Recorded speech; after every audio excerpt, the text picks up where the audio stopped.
What if the kid who wanted to save everyone was the reincarnation of anime's most ruthless killer? Picture this: Deku gets Muzan Kibutsuji's powers as his quirk. We're talking instant regeneration, shape-shifting into literal weapons, blood that moves like it's alive, and strength that could level city blocks. This is the guy who terrorized Japan for 1,000 years and laughed at the sun trying to kill him. Now imagine sweet, innocent Deku waking up with those abilities and hearing Muzan's voice whispering, "Why save those who fear you?" Every time he transforms, he looks more monster than hero. His blood creates creatures with too many eyes and razor teeth. And his classmates, they're starting to wonder if the boy who wants to save everyone might actually be the thing they need saving from. This story goes absolutely crazy, trust me. You're not ready for what happens when his quirk attacks Mineta during training. Hit that like button if you're ready for this wild ride. The dreams were getting worse. Izuku Midoriya jolted awake at 3:47 a.m., sweat soaking through his All Might pajamas. His heart hammered against his ribs like it was trying to escape. The nightmare clung to him, flashes of red eyes, the taste of iron, and something else. Something that felt like hunger. He pressed his palms against his temples, trying to push away the images that made no sense. A man in a suit pale as moonlight, the sound of screaming. And always that voice whispering in a language he didn't recognize but somehow understood, survival at any cost. "Just a dream," he whispered to his empty room. Just another weird dream. But his stomach cramped and suddenly he was starving. Izuku crept to the kitchen, grateful his mom was working the night shift at the hospital. He opened the fridge and stared at the leftover katsu, but his body recoiled. Instead, his hand moved to the package of raw ground beef his mom had bought for tonight's dinner. The plastic crinkled as he unwrapped it. The smell hit him and his mouth watered. What was wrong with him? Normal people didn't crave raw meat. Normal people didn't have dreams about drinking blood. Normal people definitely didn't wake up every night for the past 3 weeks feeling like something was crawling under their skin. He rewrapped the meat and grabbed a protein bar instead, but it tasted like cardboard. The iron supplements his mom had started giving him after his last physical helped, but not enough. Never enough. By morning, the dreams had faded to whispers, and Izuku almost convinced himself they weren't important. Almost. "Out of my way, Deku." Katsuki Bakugo's palm crackled with small explosions as he shoved past Izuku in the hallway. Same routine, different day, but something felt different this time. When Bakugo's hand made contact with his shoulder, Izuku felt nothing, no pain, no stumbling. Just a weird tingling sensation, like his body was absorbing the impact. "Hey, I'm talking to you." Bakugo spun around, probably expecting to see Izuku on the ground. Instead, he found him standing perfectly fine, which only made him angrier. "Think you're tough now?" "No, Kachan, you just what?" Bakugo stepped closer, and for a split second, Izuku smelled something metallic in the air. His vision sharpened. He could see every detail of Bakugo's face, could almost hear his heartbeat, could sense. Izuku blinked hard and the moment passed. Bakugo was just Bakugo again, loud and angry but no longer. Predatory? Had he been the predatory one? "Whatever, nerd, stay out of my way." As Bakugo stalked off, Izuku touched his shoulder where the explosion had hit. His uniform wasn't even singed. The sludge villain attacked at 2:47 p.m. on a Tuesday, which was either really bad timing or really good timing, depending on how you looked at it. Izuku had been walking home, lost in thought about high school applications and impossible dreams, when the manhole cover exploded. Green slime erupted from the sewer like some kind of toxic volcano, and before he could process what was happening, it was wrapping around his legs. "A medium-sized invisibility cloak," the sludge villain gurgled, his voice like drowning. "You'll do perfectly." The slime surged upward, covering Izuku's torso, his arms reaching for his face. He couldn't breathe, couldn't think. Panic clawed at his chest as the world started going dark around the edges. This is how I die without ever becoming a hero, without ever something inside him snapped. Heat flooded his veins like liquid fire. His heart rate skyrocketed, but not from fear, from anger. From a deep primal rage that felt older than he was. The sludge villain's grip tightened around his throat, and Izuku's body responded in ways that should have been impossible. His arm, the one being crushed by slime, began to change. The muscle fiber compressed and then expanded, becoming dense as steel but flexible as rubber. His bones shifted, lengthened, and suddenly his arm was 3 feet longer than it should be. Sharp, calcified growths erupted from his knuckles like claws, and when he drove his fist into the sludge villain's core, it cut through like a blade through water. "What the hell?" the villain started to say, but Izuku's other arm was already moving. His fingers extended into razor-thin tendrils that wrapped around the villain's form, and he pulled, not with normal strength, but with something that felt bottomless. The sludge villain's grip broke, and Izuku landed in a crouch that was too perfect, too predatory. For a moment, the street was silent except for the sound of slime hitting pavement. The villain was scattered, trying to pull himself back together, but Izuku was already standing. His arms were normal again when had that happened, but he could still feel the echo of what they'd been, what they could become. Incredible. Izuku spun around to find All Might standing at the mouth of the alley, but he wasn't smiling his usual smile. He was staring at Izuku with something that looked like recognition and concern. "All Might," Izuku's voice cracked. I don't know what just happened. My arms, they were different," All Might finished quietly. He walked closer, his eyes never leaving Izuku's face. "Young man, I need you to show me your arms." "What? Your arms, roll up your sleeves." Izuku did, confused and still shaking from adrenaline. His arms looked normal, thin, pale, covered in freckles. But when All Might knelt down and examined them more closely, Izuku saw his expression change. "There," All Might said, pointing to Izuku's forearm. And there, Izuku looked where he was pointing and nearly threw up. Thin scars crisscrossed his skin like a spider web, but they weren't old scars. They were fresh, pink, and healing before his eyes. As he watched, the last few lines faded until his skin was smooth again. "That's not possible," Izuku whispered. "No," All Might agreed. "It's not." In the distance, sirens wailed as heroes arrived to clean up the scene. The sludge villain was unconscious, scattered across the street in ways that would make him easy to contain. But All Might wasn't looking at the villain. He was looking at Izuku like he was trying to solve a puzzle. "Young Midoriya," All Might said finally, "I think we need to have a very serious conversation." "About what?" All Might's expression was grave. "About what you are." The words hit Izuku like a punch to the chest. "Not who you are, what you are." Before he could ask what that meant, All Might was already walking away, pausing only to look back over his shoulder. "Meet me at Dagoba Beach tomorrow at sunset.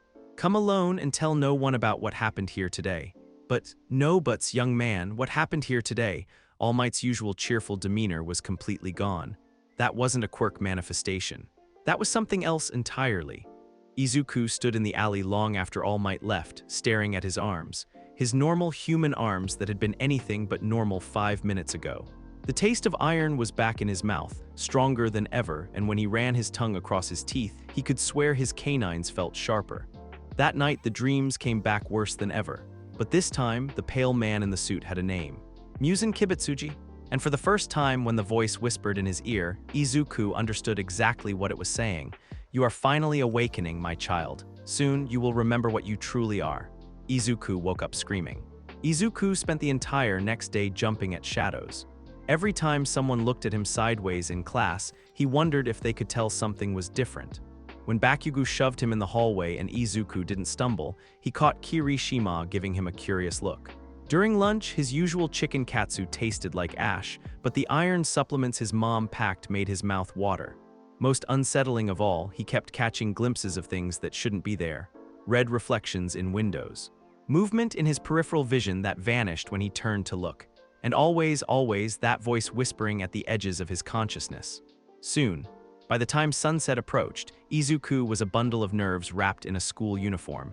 He'd told his mom he was going to study with a classmate, hating the lie but knowing he couldn't explain the truth. How do you tell your mother that All Might thinks you might not be human? Dagoba Beach looked different in the evening light. The trash piles cast long shadows, and the sound of waves against the shore felt ominous instead of peaceful. Izuku picked his way through the debris, wondering if he was making a huge mistake. "You're early," All Might's voice came from behind a refrigerator. "Good, punctuality is important for what we're about to discuss." Izuku turned, expecting to see All Might's usual encouraging smile. Instead, the number one hero looked tired, worried even. "All Might about yesterday." "Hold that thought, young Midoriya," All Might held up a hand. "There's someone I need you to meet first." A shadow detached itself from the pile of washing machines. Tall, thin, with long black hair and the most unsettling stare Izuku had ever encountered. The man wore dark clothing and moved like a cat, silent, controlled, dangerous. "This is Shota Aizawa," All Might said. "He's a pro hero, and more importantly for our purposes, he's a specialist in unusual quirk manifestations." Aizawa studied Izuku with the intensity of a scientist examining a specimen. So you're the kid who turned his arms into weapons yesterday. I don't know what happened, Izuku said quickly. It wasn't supposed to be possible. I'm quirkless, I've been tested. Tests can be wrong, Aizawa interrupted. Especially when dealing with dormant genetics. He circled Izuku slowly, like a predator sizing up prey. UA has protocols for situations like yours. Manifestations that don't fit normal parameters. Situations like mine, kids who develop abilities that might be dangerous, Aizawa said bluntly, to themselves or others. Izuku's stomach dropped. Are you here to arrest me? For the first time, Aizawa's expression softened slightly. No, kid, I'm here to help you figure out what you're dealing with before someone gets hurt. All Might stepped forward. Young Midoriya, what happened yesterday wasn't a typical late quirk manifestation. The cellular regeneration, the structural changes to your bone and muscle tissue, that's not how quirks work. Then what was it? Aizawa pulled a small device from his pocket. It looked like a flashlight, but when he clicked it on, the light had a strange purple tint. We're going to find out. But first, I need you to understand that everything we discuss here tonight stays between us. Agreed, Izuku nodded, though his hands were starting to shake. Good, now I want you to try to recreate what happened yesterday. Small scale, just your hand. I don't know how, don't think about it, Aizawa said.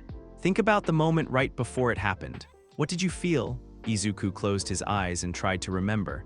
The sludge villain's grip around his throat. The panic. The anger that felt too old for his 15-year-old body.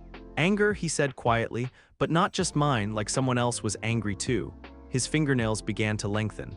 Interesting, Aizawa murmured, making notes on a tablet. Continue. The change spread up Izuku's hand. His fingers grew longer, more flexible, and sharp ridges appeared along his knuckles. But this time he could feel it happening, could control it somewhat. How does it feel? All Might asked. Natural, Izuku admitted, and the words scared him. Like this is how my hands are supposed to be. Aizawa held up the purple light device. This might be uncomfortable. The light hit Izuku's transformed hand and he screamed. Pain shot up his arm like acid in his veins. His altered fingers immediately began to revert, the bone structure collapsing back to normal so fast he could hear it crack. He fell to his knees, cradling his hand against his chest. What the hell was that? He gasped. UV light, Aizawa said, clicking off the device. Concentrated and filtered, your cellular structure destabilizes under ultraviolet exposure. All Might knelt beside Izuku, helping him to his feet.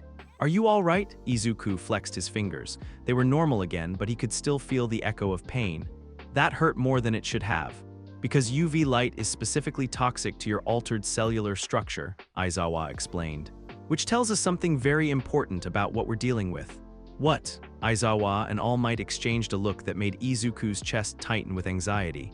There are records, All Might said carefully. Historical documents about individuals with similar abilities. People who could regenerate tissue, alter their physical structure, and who had a specific vulnerability to sunlight.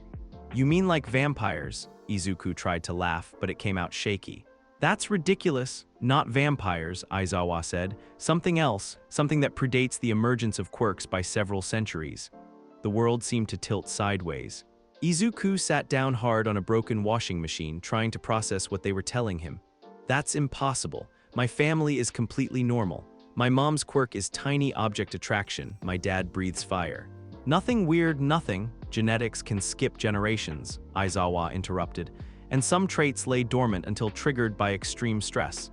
But what you're describing isn't genetics, Izuku said desperately. We don't know what it is, All Might admitted. That's why we need to run more tests. For the next hour, they put Izuku through a battery of experiments that felt more like torture. He could regenerate from small cuts within minutes. His reflexes were faster than humanly possible. His night vision was unnaturally sharp. And every time Aizawa hit him with the UV light, his abilities shut down completely and the pain was excruciating. Caloric requirements, Aizawa noted as Izuku devoured the protein bars they'd brought. How much have you been eating lately? More, Izuku admitted between bites. A lot more. And I keep craving, he trailed off embarrassed. What? Meat, raw meat, iron supplements help but not enough. Aizawa made another note. Blood iron is processed differently than dietary iron. Your body is trying to tell you something. The implications of that statement made Izuku feel sick. I'm not a vampire, he said firmly. I don't drink blood, I don't hurt people. No, Aizawa agreed. But your body has the biological markers of something that might have, once upon a time. All Might pulled out a tablet and showed Izuku a series of medical scans. These are from a hospital visit you had last month. Your mother brought you in for fatigue. Izuku remembered. He'd been exhausted for weeks, sleeping 14 hours a day and still feeling drained. Look at this, All Might pointed to something on the scan. Extra cardiac tissue here. Redundant organ structures here and here. Your body was already changing, you just didn't know it. Changing into what? We don't know, Aizawa said, but we have some theories. He pulled out an old book, its pages yellow with age. The cover was written in Japanese characters that looked centuries old. Historical records describe individuals with abilities similar to yours. They called them demons, but that was just the terminology of the time. They were likely people with a specific type of biological quirk that manifested as enhanced physical capabilities, regeneration, and photosensitivity. Demons, Izuku repeated flatly. The important thing, All Might said quickly, is that there were also records of people who learned to control these abilities, who used them to help others. Aizawa nodded. There was an entire organization dedicated to managing individuals with these traits. They called themselves the Demon Slayer Corps. Slayers, Izuku's voice cracked. As in, they killed people like me. Some of them, yes. But others were dedicated to helping people like you learn control. Aizawa closed the book. The organization still exists in a way, modern medical researchers who specialize in unusual biological quirks. Izuku's head was spinning. Demons, slayers, centuries-old bloodlines. It sounded like something out of a manga, not his actual life. What does this mean for me? He asked quietly. All Might sat beside him on the washing machine. It means we're going to help you learn control. It means you're going to have to work twice as hard as any other hero candidate to prove you can use these abilities safely. And it means, Aizawa added, that you're going to need specialized equipment. UV-filtered costume materials, nutritional supplements, medical monitoring. You still think I can be a hero? Izuku asked, his voice small. I think, All Might said, that true heroism isn't about the power you're born with. It's about the choices you make with that power.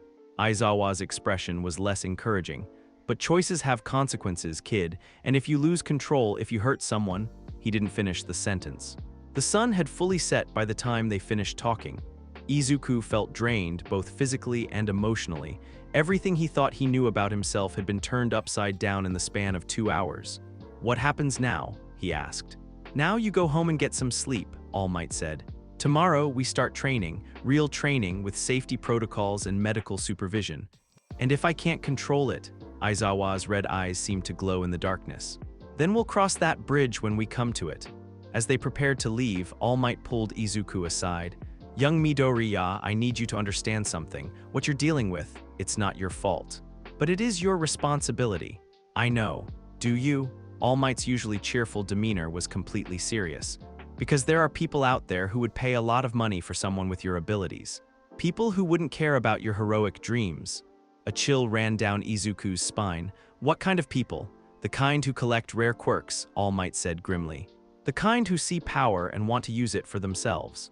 As if summoned by his words, Izuku felt something watching them from the shadows beyond the beach. Something that made every instinct he didn't know he had start screaming danger. All Might, he whispered, I think we're being watched. Both heroes went immediately alert. Aizawa's hair began to float as his quirk activated, and All Might's posture shifted into combat readiness. But whatever had been watching them was gone, leaving only the sound of waves and the distant hum of the city. We should go, Aizawa said quietly. Now. As they walked back toward the road, Izuku couldn't shake the feeling that his life had just become infinitely more complicated.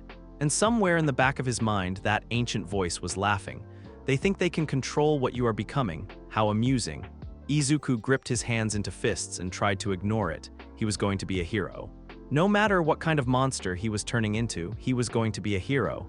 He just hoped he was strong enough to keep that promise. Izuku hadn't slept in 3 days. Every time he closed his eyes, the dreams came back stronger. The pale man, Muzan, no longer stayed in the shadows of his subconscious. He sat in chairs that weren't there, leaned against walls in rooms that didn't exist, and spoke in that cold, measured voice that made Izuku's skin crawl. You're wasting time with their tests and their fears, Muzan had said in last night's dream. You could be magnificent, you could be perfect. I don't want to be perfect, Izuku had whispered back. I want to be a hero, how quaint. And what will you do when they fear you, when they see what you truly are? Now, standing outside UA's main building at 6 a.m. with his new support equipment, Izuku wasn't sure he had a good answer to that question. Midoriya, Power Loader waved him over to the support department van. Time to get you suited up. The costume they designed looked almost normal from a distance. The green base color was the same as his dream design, but up close, you could see the differences. The fabric had a strange shimmer, like oil on water, and the boots were reinforced with what looked like metal plating. UV-filtered material throughout, Power Loader explained as he helped Izuku into the suit. The visor can go from clear to completely opaque depending on light levels. Reinforced joints here and here in case you need to, adjust your proportions. The mask felt strange on his face. Through the visor, the world looked slightly darker, like permanent twilight, but it was better than the alternative. Caloric supplements in the belt pouches, Power Loader continued.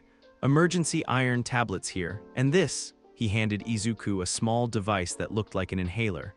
Aizawa-sensei calls it the panic button. If you feel like you're losing control, press this. It'll release a concentrated UV burst directly onto your skin. Painful, but it should shut down your quirk immediately. Izuku clipped the device to his belt with hands that shook slightly. What if it's not enough? Power Loader's expression softened. Kid, you asked to be a hero. Heroes don't get guarantees. They just do their best and hope it's enough. The written exam was a blur of pencil marks and racing thoughts. But something was different. Izuku found himself reading faster than usual, processing information at speeds that should have been impossible. Complex physics problems unraveled in his mind like simple arithmetic. Enhanced cognitive processing, he realized. Another side effect. When he finished the exam with 20 minutes to spare, he caught a few other students staring at him curiously. One of them, a tall boy with glasses and an overly serious expression, leaned over. "Excuse me, but did you really finish already?" "Oh, yes." Izuku tried to make his voice sound normal. "I've been studying really hard." "Impressive. I am Tenya Ida from Sumi Private Academy. Your dedication to academic excellence is admirable." Before Izuku could respond, a girl with short brown hair turned around in her seat. "I'm Ochako Uraraka. Nice to meet you both. Are you guys nervous about the practical exam?" "Nervous" didn't begin to cover it. Izuku smiled weakly. "A little." "You should be," Muzan whispered in the back of his mind. "They're about to see what you really are." Izuku gripped his hands into fists and tried to ignore the voice. The practical exam briefing went exactly as Izuku remembered from his research. Present Mike explained the robot villains, the point system, the rules about attacking other examinees. Standard stuff. But when Present Mike mentioned the zero-pointer, something cold slithered through Izuku's chest. An obstacle meant to be avoided, Muzan mused. How boring. Real predators don't avoid challenges, they devour them. "Shut up," Izuku whispered under his breath. Ida gave him a concerned look. "Are you all right?" "Fine. Just, psyching myself up." Battle Center B was a maze of concrete and steel designed to look like a city district. Other examinees scattered immediately when the test began, racing toward the smaller robots to rack up points. Izuku hung back, paralyzed by indecision. Every instinct he'd developed over the past few weeks screamed at him to hunt, to use his speed and strength to tear through the robots like paper. But every time he started to move, he remembered Aizawa's warning about control. "You're being weak," Muzan's voice was sharp with disappointment. "This is a test of power, not restraint." A three-pointer rounded the corner, its mechanical eyes locking onto Izuku. He could have dodged easily, but instead he forced himself to move like a normal person. Slow, clumsy, human, his punch barely dented the robot's armor. "What the hell?" someone shouted nearby. "That guy's quirk is useless." Izuku's face burned with embarrassment, but he kept moving. 5 more robots, 5 more pathetic attempts at normal fighting. He was running out of time and had exactly 0 points. "This is humiliating," Muzan snarled. "Stop this foolishness and show them what you are capable of." Then the ground shook. The zero-pointer rose above the buildings like a mechanical mountain, its sensors sweeping the area for targets to eliminate. Most of the other examinees were already running, but Izuku could see someone trapped under debris near the robot's path. Uraraka, the girl from the written exam. A concrete slab had pinned her leg and she was struggling to free herself as the massive robot approached. "Not your problem," Muzan said coldly. "Save yourself." But Izuku was already moving. He sprinted toward Uraraka, his body automatically shifting into the inhuman speed and grace that felt more natural every day. The zero-pointer's cannon was charging, aimed directly at the debris pile where she was trapped. "Get away," Uraraka shouted when she saw him coming. "It's too dangerous." Izuku skidded to a stop beside her, his mind racing. The concrete slab was too heavy for normal human strength. The robot was too close for a normal rescue, and there were cameras everywhere, broadcasting to the UA faculty. "Use your real strength," Muzan whispered seductively. "Show them the magnificent creature you are becoming." Izuku closed his eyes for a split second. When he opened them, his decision was made. His right arm began to change. The transformation was controlled this time, deliberate. His forearm extended and flattened, the bone structure reshaping itself into something that was part blade, part lever. Sharp ridges erupted along his knuckles, and his fingers fused together into a cutting edge that gleamed like polished metal. Uraraka's eyes went wide. "What?" Izuku drove his transformed arm under the concrete slab and lifted. The weight that should have been impossible for a 15-year-old boy rose like it was made of foam. With his free hand, he pulled Uraraka clear of the debris, but the zero-pointer was still coming. Izuku looked up at the massive robot, at its charging cannon, at the certain death bearing down on them. Normal tactics wouldn't work. Normal strength wouldn't be enough. "Yes," Muzan purred. "Let them see." Izuku bit down on his lip hard enough to draw blood, then he pressed his palm against the ground. Crimson liquid flowed from the small wound, but instead of just bleeding, it moved with purpose. The blood hardened as it touched the air, forming stepping stones that rose into the air like a spiraling staircase. "What kind of quirk?" Uraraka started to ask, but Izuku was already running. He sprinted up the blood-formed steps, his transformed arm shifting again as he gained height. His fingers separated back into individual digits, each one extending into a sharp tendril that could bend and flex like whips. The zero-pointer's sensors tracked his movement, but its massive size made it slow. Izuku reached its head just as the cannon finished charging. "I'm sorry," he whispered, not sure if he was apologizing to the robot or to everyone who was watching. His transformed hand plunged into the robot's sensor array. Sparks flew as his finger tendrils wormed their way through the delicate electronics, short-circuiting everything they touched. The cannon's charge died with a sad whine, and the entire machine shuddered to a halt. Izuku landed on the ground in a perfect crouch, his body automatically absorbing the impact. His arm was already reverting to normal, the blood steps dissolving into harmless puddles. The entire battle center was silent. "Holy crap," someone whispered. "Did you see that? What was that quirk? Shapeshifting? Blood manipulation? That was terrifying." Present Mike's voice echoed over the speakers, but for once the usually energetic hero sounded stunned. "And that's time, listeners. All examinees please report to the medical station for post-exam evaluation." Izuku helped Uraraka to her feet, trying to ignore the way she flinched when he touched her. "Are you okay?" he asked. Yes, thank you." She stared at him with something between gratitude and fear. "Your quirk, it's really scary." Izuku's voice was small. "Powerful," she said finally. "But also kind of monstrous." She didn't answer, which was answer enough. Recovery Girl's office was exactly as cramped and cluttered as Izuku had imagined. The elderly hero bustled around him, checking his vital signs and making notes on a clipboard.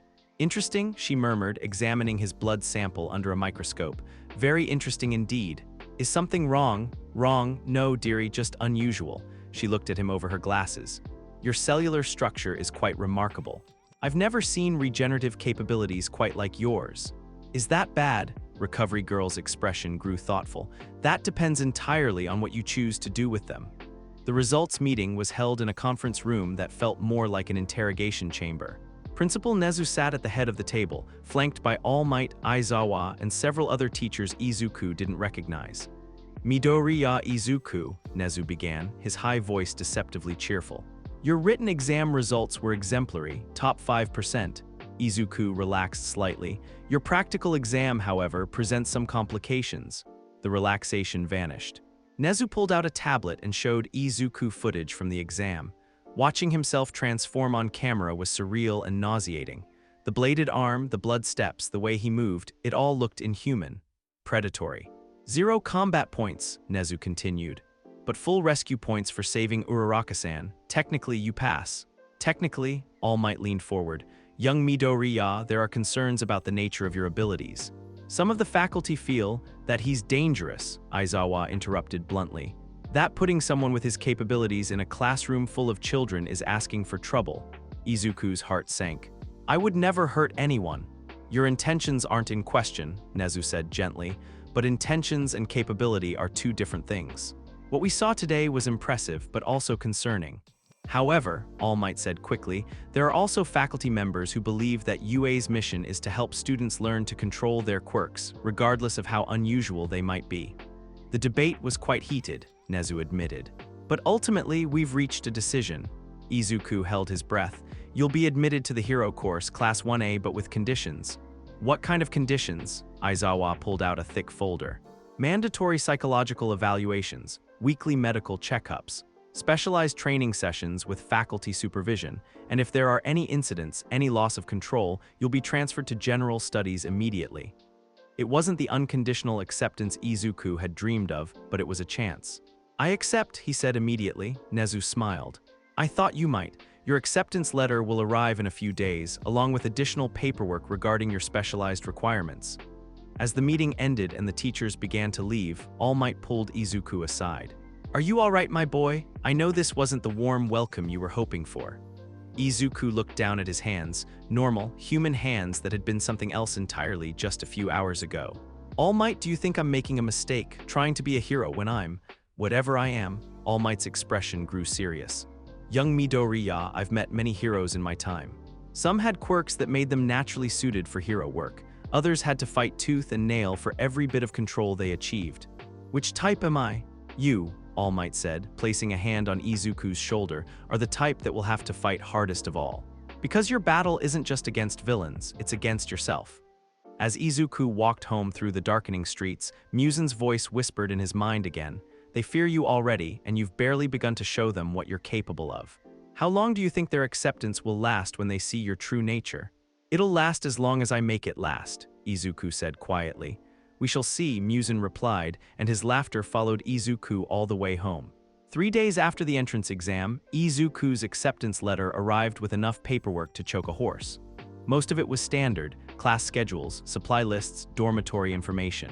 But buried in the middle was a single sheet marked Confidential Student Services with an appointment time and a room number he'd never heard of. What's Building C? His mom asked, reading over his shoulder at breakfast. I think it's for counseling, Izuku said, which wasn't technically a lie. You know, to help students adjust to hero course stress. His mom smiled and ruffled his hair. That's wonderful, sweetheart. I'm so proud of you. Izuku forced himself to smile back, even though guilt was eating him alive. She deserved to know what was happening to her son. But how do you explain that your child might be turning into something that belonged in history books and nightmares? After she left for work, Izuku locked himself in his room and opened his laptop. If UA wanted him to meet with some kind of specialist, he was going to do his research first.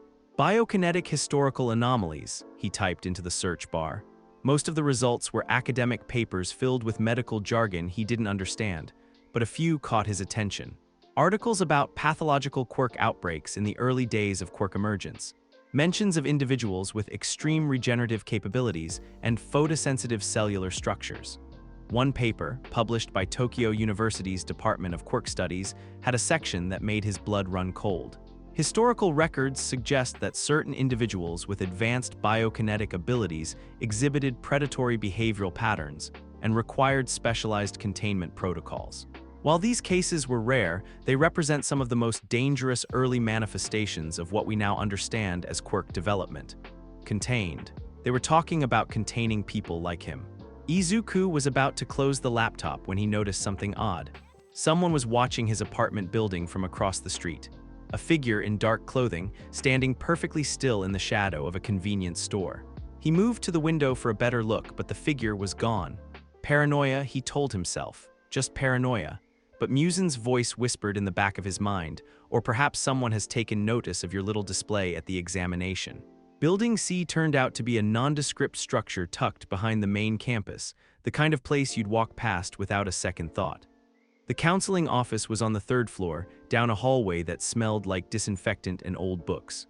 Midoriya Izuku, the woman who answered his knock, looked like someone's grandmother, gray hair, kind eyes, a cardigan covered in cat pins.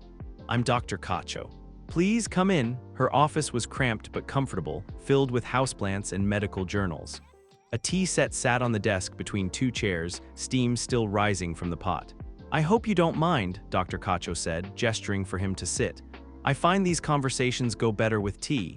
Izuku accepted the cup gratefully. The warmth helped steady his nerves.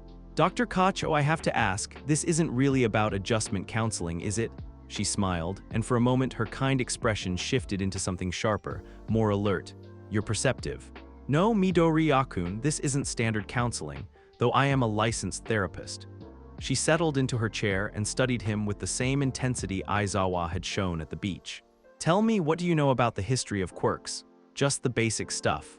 They appeared about 200 years ago, starting with the luminescent baby in China. That's the official history, Dr. Kacho interrupted gently. The sanitized version they teach in schools, but the truth is more complicated. She pulled a thick folder from her desk drawer. Inside were old photographs, documents in various languages, and what looked like medical records from the early 1800s. Quirks didn't appear overnight, she continued. There were precursors, individuals with abilities that defied explanation, dating back centuries before the official emergence. Izuku leaned forward, studying the photographs. They showed people with obvious physical mutations, others demonstrating impossible feats of strength or speed. These people, Dr. Kacho said quietly, were called many things: demons, monsters, cursed ones. But they weren't supernatural. They were simply the first wave of genetic evolution that would eventually become what we call quirks. You're talking about people like me? Yes, her voice was matter of fact. People with advanced biokinetic abilities, enhanced healing, structural adaptation, improved physical capabilities, and unfortunately a tendency toward problematic behavioral patterns. Problematic how? Dr. Kacho pulled out another document, this one covered in detailed sketches of human anatomy. Enhanced metabolism leads to increased caloric requirements. Often this manifested as cravings for high-iron foods, raw meat, in extreme cases. She paused delicately. Blood, Izuku finished, his stomach turning. The important thing to understand, Dr. Kacho said quickly, is that these individuals weren't inherently evil. Their biology created impulses that conflicted with human social norms. Many of them learned to control these urges and lived normal lives. And the ones who didn't, her expression darkened, they became the monsters that legends were built on. Dr. Kacho stood and walked to a bookshelf, pulling out what looked like an antique journal bound in faded leather. Which brings us to the Demon Slayer Corps, she said, returning to her seat. An organization founded in Japan during the Heian period, dedicated to dealing with individuals who had lost control of their abilities. Dealing with them how? Initially. Execution, the word hung in the air like a sword. But as understanding grew, so did their methods. They developed techniques for identifying people with dormant abilities, training methods for control, and medical interventions to help manage the physiological demands. Izuku's teacup rattled against its saucer as his hands shook. Are you telling me there's some kind of secret organization that hunts people like me? Was, Dr. Kacho corrected. The Corps was officially disbanded in 1912, but its knowledge wasn't lost. Many of its members became doctors, researchers, therapists. We evolved with the times. We, she smiled, and this time there was something almost predatory in the expression. My great-great-grandmother was Kacho Shinobu, one of the most skilled demon slayers of her generation. I carry on the family tradition, though my methods are considerably less violent. The room suddenly felt much smaller. Izuku's enhanced senses picked up details he'd missed before. The faint scent of something floral and medicinal in the air. The way Dr. Kacho's breathing was perfectly controlled. The subtle tension in her posture that suggested she was ready to move very quickly if necessary. You're afraid of me, he realized. Cautious, she corrected. There's a difference. I've spent my entire career studying people like you, Midori-yakun. I know the warning signs, the triggers, the progression patterns. Right now, you're in what we call the awakening phase. Your abilities are stabilizing, but your control is still fragile. What comes next? That depends on you. She pulled out a small vial filled with purple liquid. This is a concentrated extract of wisteria flowers. In your ancestors' time, it was used as a weapon. Today, we use it as medicine. Medicine for what? Impulse control. When taken in small doses, it helps regulate the neurochemical imbalances that lead to aggressive episodes. Think of it as a mood stabilizer specifically designed for your biology. Izuku stared at the vial. The liquid looked innocent enough, but something deep in his gut recoiled from it. Poison, Muzan's voice snarled. She offers you poison disguised as help. The choice is yours, Dr. Kacho said, setting the vial on the table between them. But I should mention that UA has made these sessions and compliance with recommended treatments a condition of your enrollment. What if I refuse? Then you'll be transferred to general studies and will have to consider other options. The threat was politely delivered but unmistakable. Izuku picked up the vial, noting how Dr. Kacho's hand moved subtly closer to something hidden in her cardigan. She has weapons, he realized. Probably ones designed specifically for people like me. How do I know this won't hurt me? You don't, Dr. Kacho admitted. But I've been treating individuals with your condition for over 20 years, and I've never lost a patient to the treatment. I can't say the same about those who refuse help. Izuku uncorked the vial and downed the liquid in one gulp. It tasted like flowers and bitter almonds, and within seconds he felt a strange calm settle over his mind. The constant whisper of Muzan's voice faded to barely audible background noise. Better? Dr. Kacho asked, noting his relaxed posture. Different, Izuku said. Quieter, I guess. Good. That's exactly what we want. She made notes on a clipboard. Now, there's someone I'd like you to meet. The elevator descended much further than Izuku had expected. When the doors finally opened, he found himself in what looked like a cross between a medical facility and a museum. Display cases lined the walls, filled with antique weapons, old photographs, and specimens preserved in glass jars. Welcome to the archive, Dr. Kacho said, leading him down a corridor lined with doors marked with various medical and research labels. This is where we keep the real history. She stopped at a door marked Training Room 3 and knocked twice, then once, then 3 times. A voice from inside called, "Enter."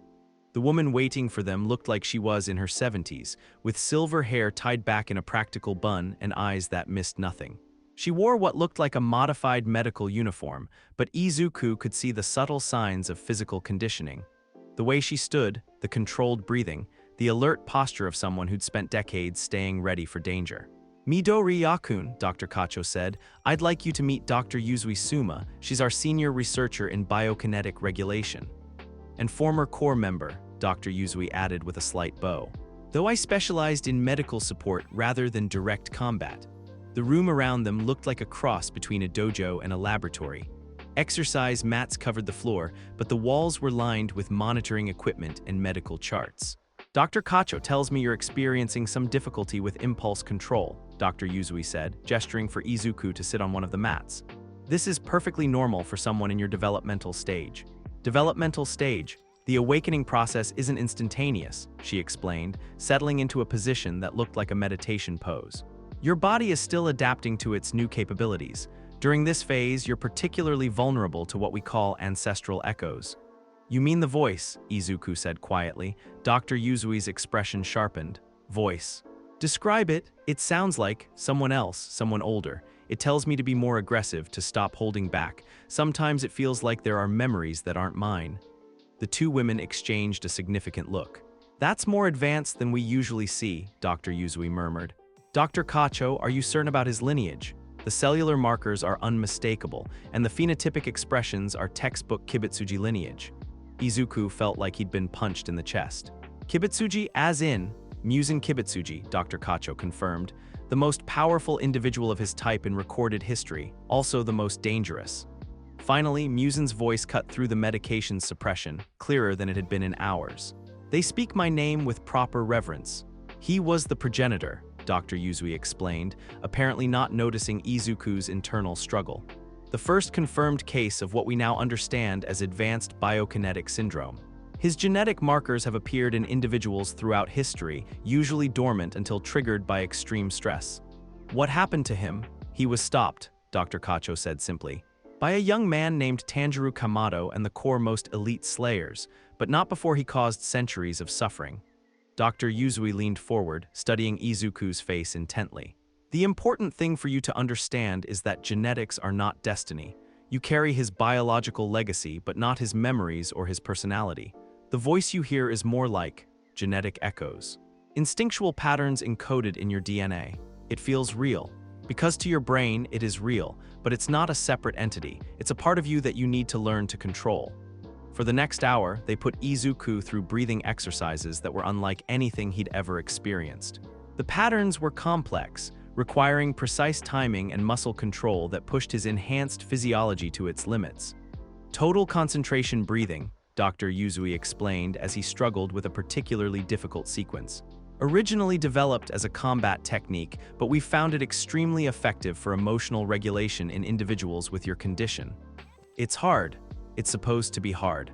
The difficulty forces your conscious mind to override your instinctual responses. With practice, it becomes automatic.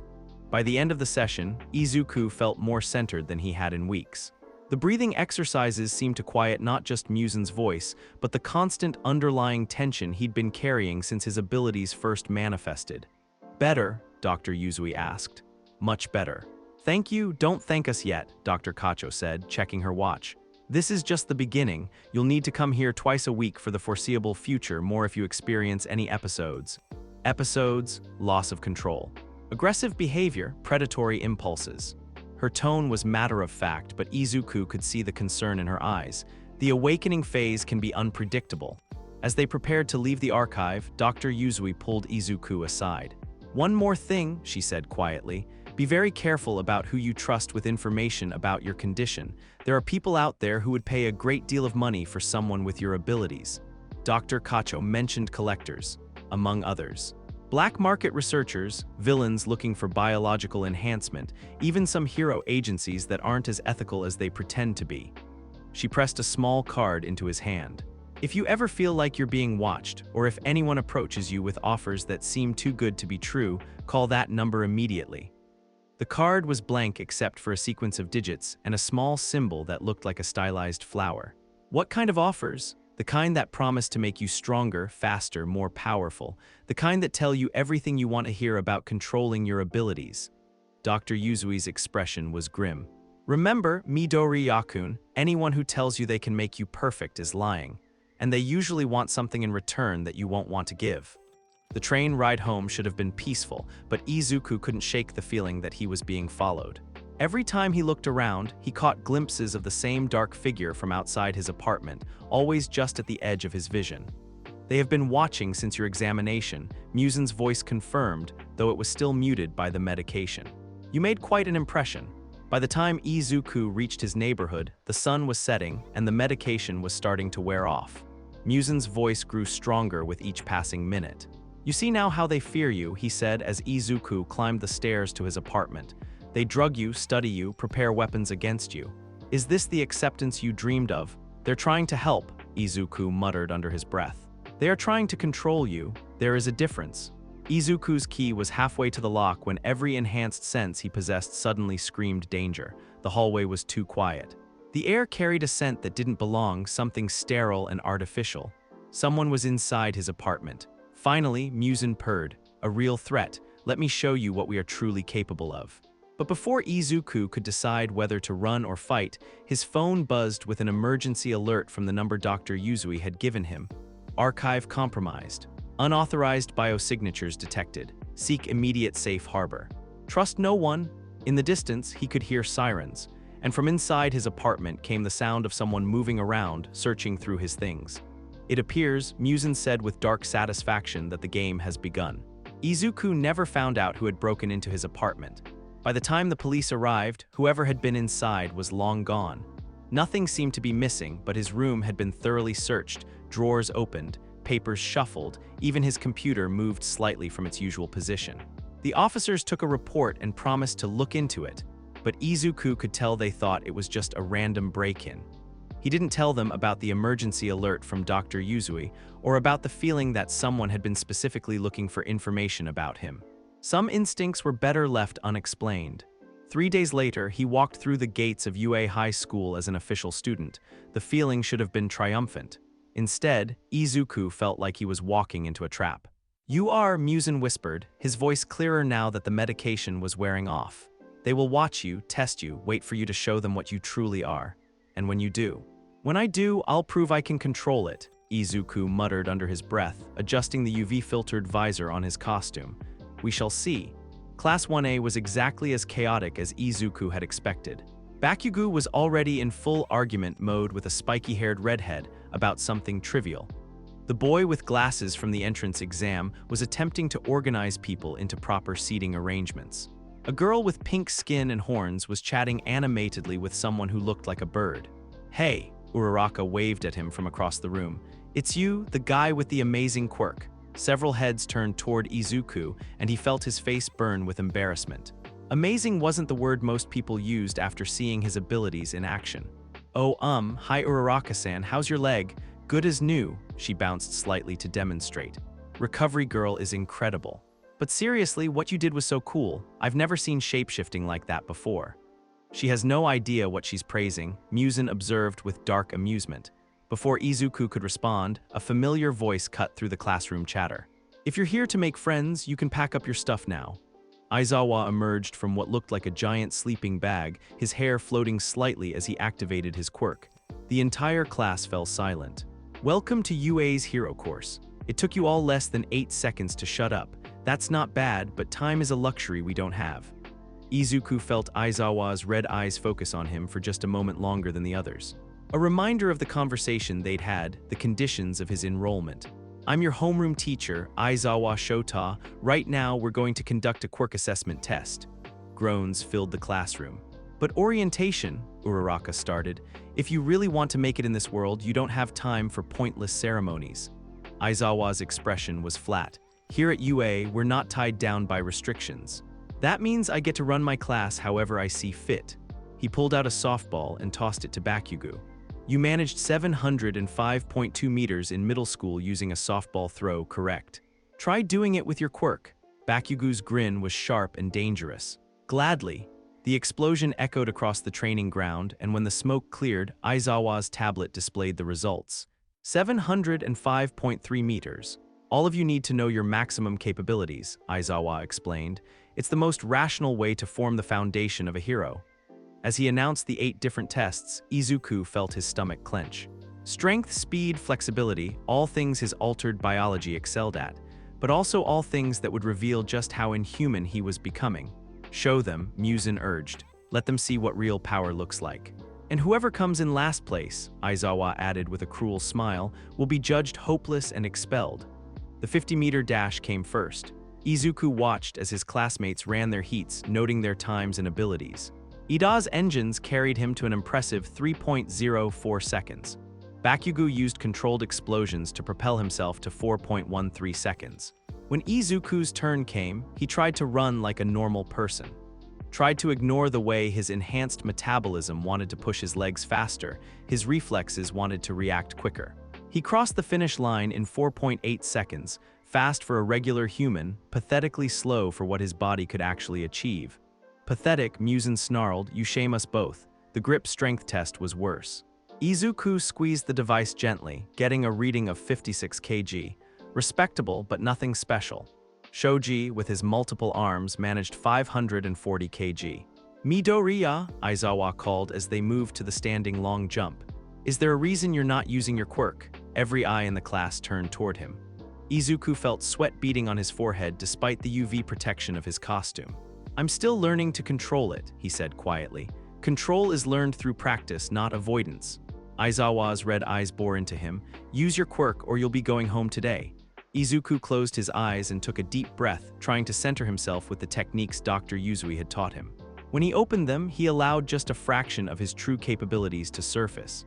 His legs compressed and then expanded, muscle fibers realigning for maximum explosive power. When he jumped, he cleared the sandbox entirely, landing 15 meters away in a perfect crouch. His classmates stared in amazement. "Whoa," Kaminari shouted. "That was incredible. How did you change your leg structure like that?" Yaoyorozu asked, her analytical mind clearly fascinated. Izuku forced a smile, but inside, Muzan was laughing. "See how easily you could dominate them. And this is barely a taste of what you are capable of." By lunch, Izuku had managed to place solidly in the middle of the pack by carefully moderating his performance. Not good enough to draw too much attention, not bad enough to face expulsion. He was picking at his food in the cafeteria when Ida sat down across from him. "Midoriya-kun, I wanted to apologize for my behavior at the entrance exam," the tall boy said formally. "Your quirk is clearly more suited for rescue work than combat. It was wrong of me to judge." "Oh no, it's fine. Your shape-shifting abilities are fascinating from a biomechanical standpoint," Yaoyorozu added, joining their table. "The precision control required must take enormous concentration." Soon, half of Class 1A was clustered around their table, peppering Izuku with questions about his quirk. How did he control the transformations? Was it painful? Could he change into any shape? The attention made his skin crawl. Not because he didn't want friends, but because every question was based on a fundamental lie about what he was. They would run screaming if they knew the truth, Muzan observed. Enjoy their acceptance while it lasts. Hey Deku, Bakugo's voice cut through the chatter. He slammed his lunch tray down at their table, glaring at Izuku with undisguised suspicion. You've been hiding this quirk our whole lives. I didn't know. Bullshit. Nobody develops shapeshifting overnight. Bakugo leaned closer, his palms starting to smoke. What else are you hiding? The confrontation was interrupted by Present Mike's voice over the intercom. All first-year students report to Training Ground Beta for rescue exercises. Training Ground Beta was designed to look like a disaster zone, collapsed buildings, twisted metal, debris everywhere. It was perfect for simulating real rescue scenarios, and perfect for triggering every predatory instinct Izuku had been trying to suppress. A hunting ground, Muzan purred appreciatively. How thoughtful of them. All Might stood at the center of the training ground in his Silver Age costume, cape billowing dramatically in the artificial wind. Welcome, young heroes, to rescue training. Today, you'll be working in teams to extract civilians from a simulated earthquake zone. The exercise seemed straightforward enough.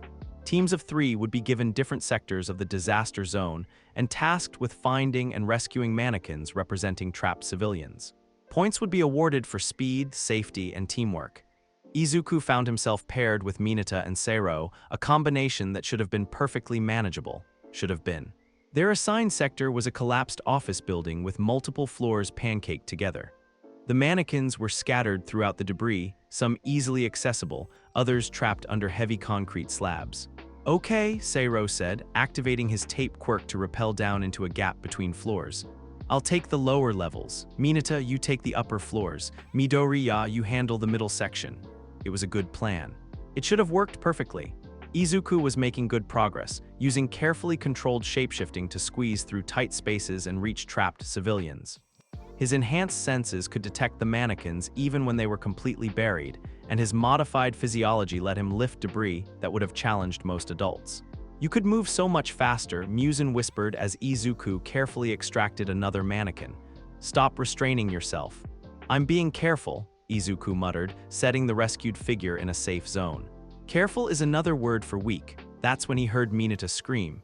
The sound came from somewhere above him, sharp and terrified and very, very real.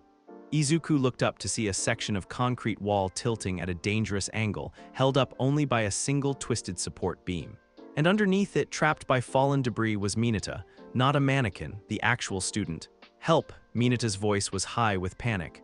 I can't move, it's going to fall. Izuku could see the support beam bending under the weight. He had maybe 30 seconds before the entire section came down. 30 seconds to save a classmate's life. 30 seconds where being careful could mean watching someone die. Now do you see? Muzan's voice was silky with satisfaction.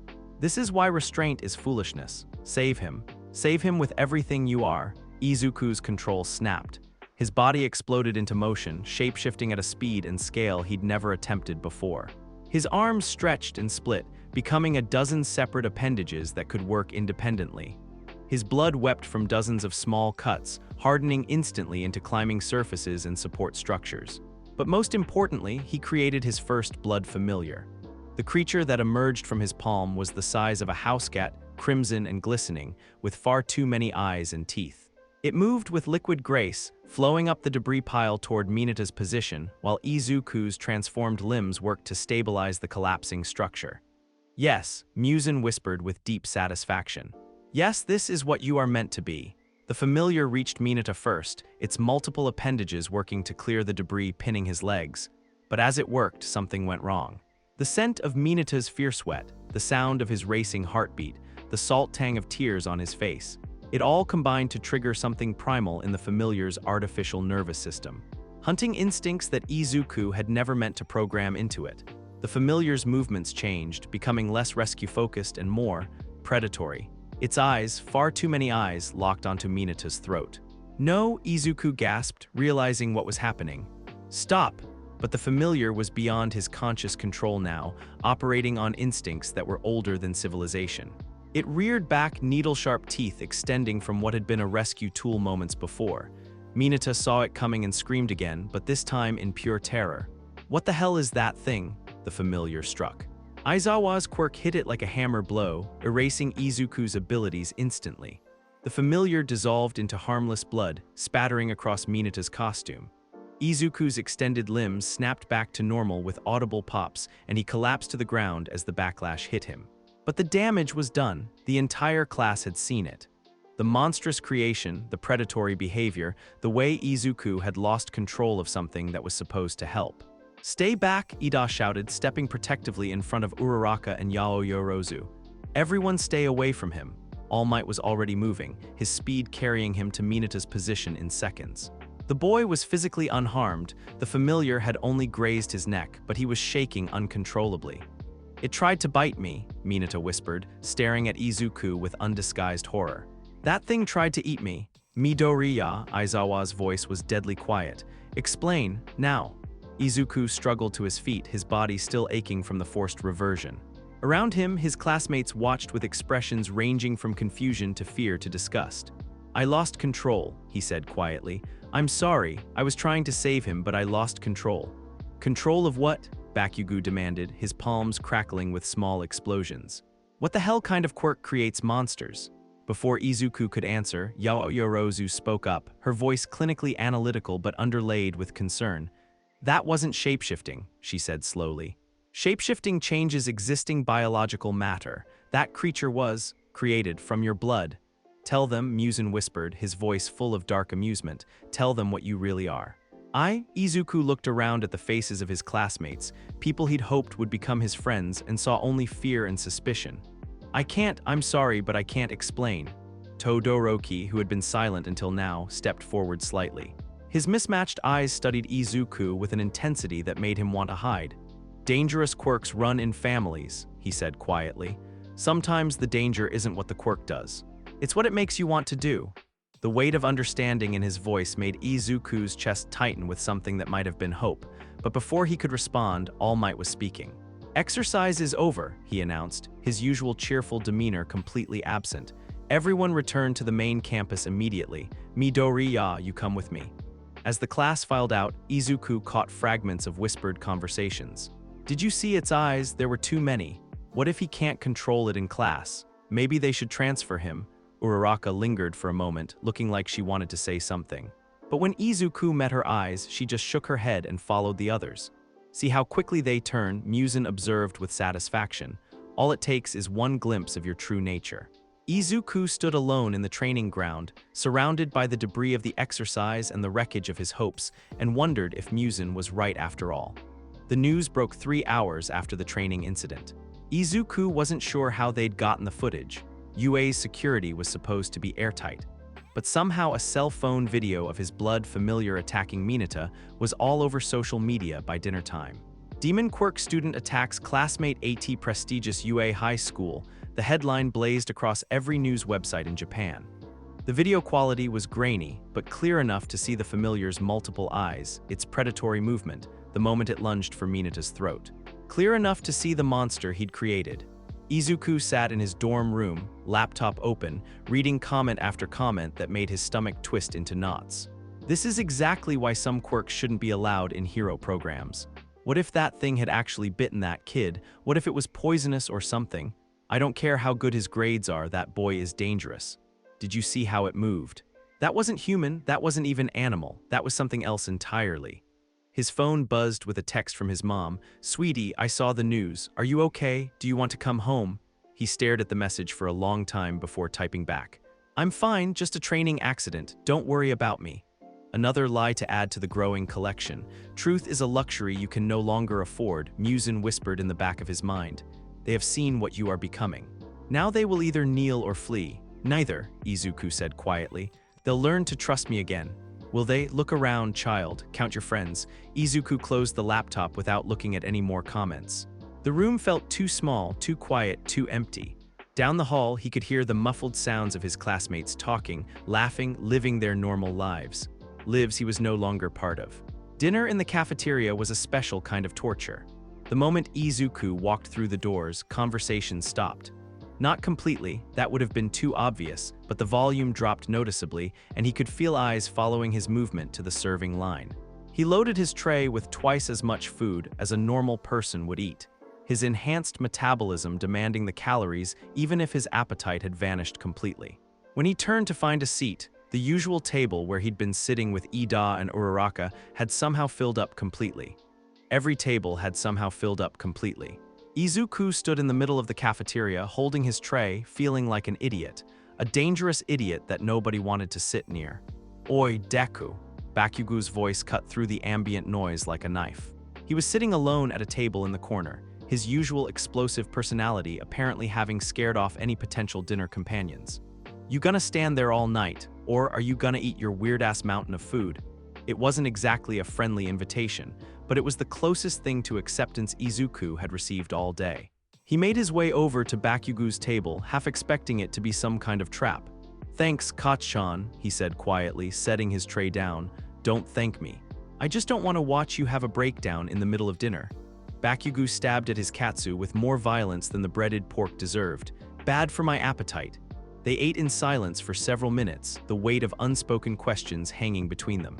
Finally, Bakugo set down his chopsticks and fixed Izuku with a stare that could have melted steel. "How long? How long what? Don't play dumb with me, Deku. How long have you had that freaky blood thing?" Izuku picked at his rice, trying to figure out how to answer without lying completely. "It's complicated. Bullshit. Either you've been hiding this our whole lives, or something happened recently that changed you." Bakugo's red eyes narrowed. "Which is it?" The direct question hit harder than any explosion could have. Izuku found himself actually considering telling the truth about the dreams, the voice, the growing certainty that he was becoming something inhuman. "Recently," he admitted finally. "It started recently." "How recently?" "About a month ago, maybe longer. It's hard to tell when it actually began." Bakugo leaned back in his chair, processing this information. "And you didn't think to mention it to anyone, would you have? If you started growing extra body parts and hearing voices that weren't yours, would you have run to tell everyone about it?" The words slipped out before Izuku could stop them. Bakugo's expression shifted from anger to something that might have been understanding. "Voices?" he asked quietly. Izuku realized his mistake immediately. "I didn't mean, what kind of voices, Deku?" There was something in Bakugo's tone that made Izuku look up from his food. His childhood friend was staring at him with an intensity that had nothing to do with anger. "Like someone else is in my head," Izuku said carefully. "Someone older, someone who thinks differently than I do. What does it tell you to do? Things I don't want to do. Violent things, selfish things." Izuku pushed rice around his plate, unable to meet Bakugo's eyes. "It keeps saying I should stop holding back, stop pretending to be something I'm not." Bakugo was quiet for a long moment.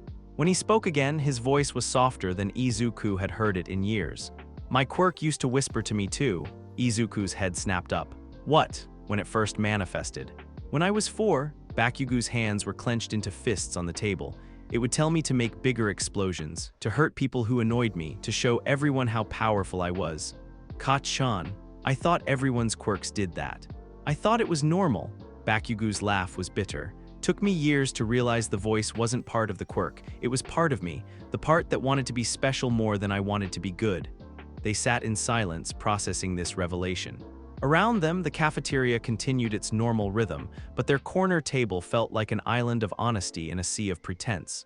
"The difference," Bakugo continued, "is that your voice might actually be someone else." "What do you mean?" "I've been doing research, Deku. Ever since the entrance exam, when you pulled that shape-shifting shit out of nowhere." Bakugo pulled out his phone and showed Izuku a series of articles about historical quirk anomalies. "There are records of people with abilities like yours, and some of them had complications."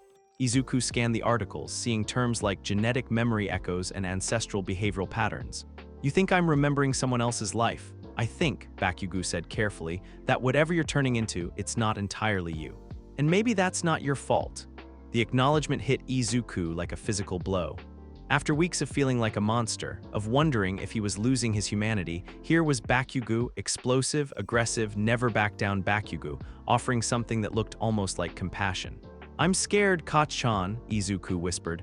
"What if I can't control it? What if I hurt someone for real next time?" "Then you'll deal with it," Bakugo said bluntly, "but you don't get to use fear as an excuse to give up. That's not who you are, Deku. Even with all this weird shit happening to you, that's not who you are." Across the city, in a warehouse that officially didn't exist, a very different kind of dinner was taking place. The League of Villains had gathered around a table made from stacked shipping crates, their meal consisting of convenient store food and whatever Kurogiri had managed to procure from his Warp Gate shopping trips.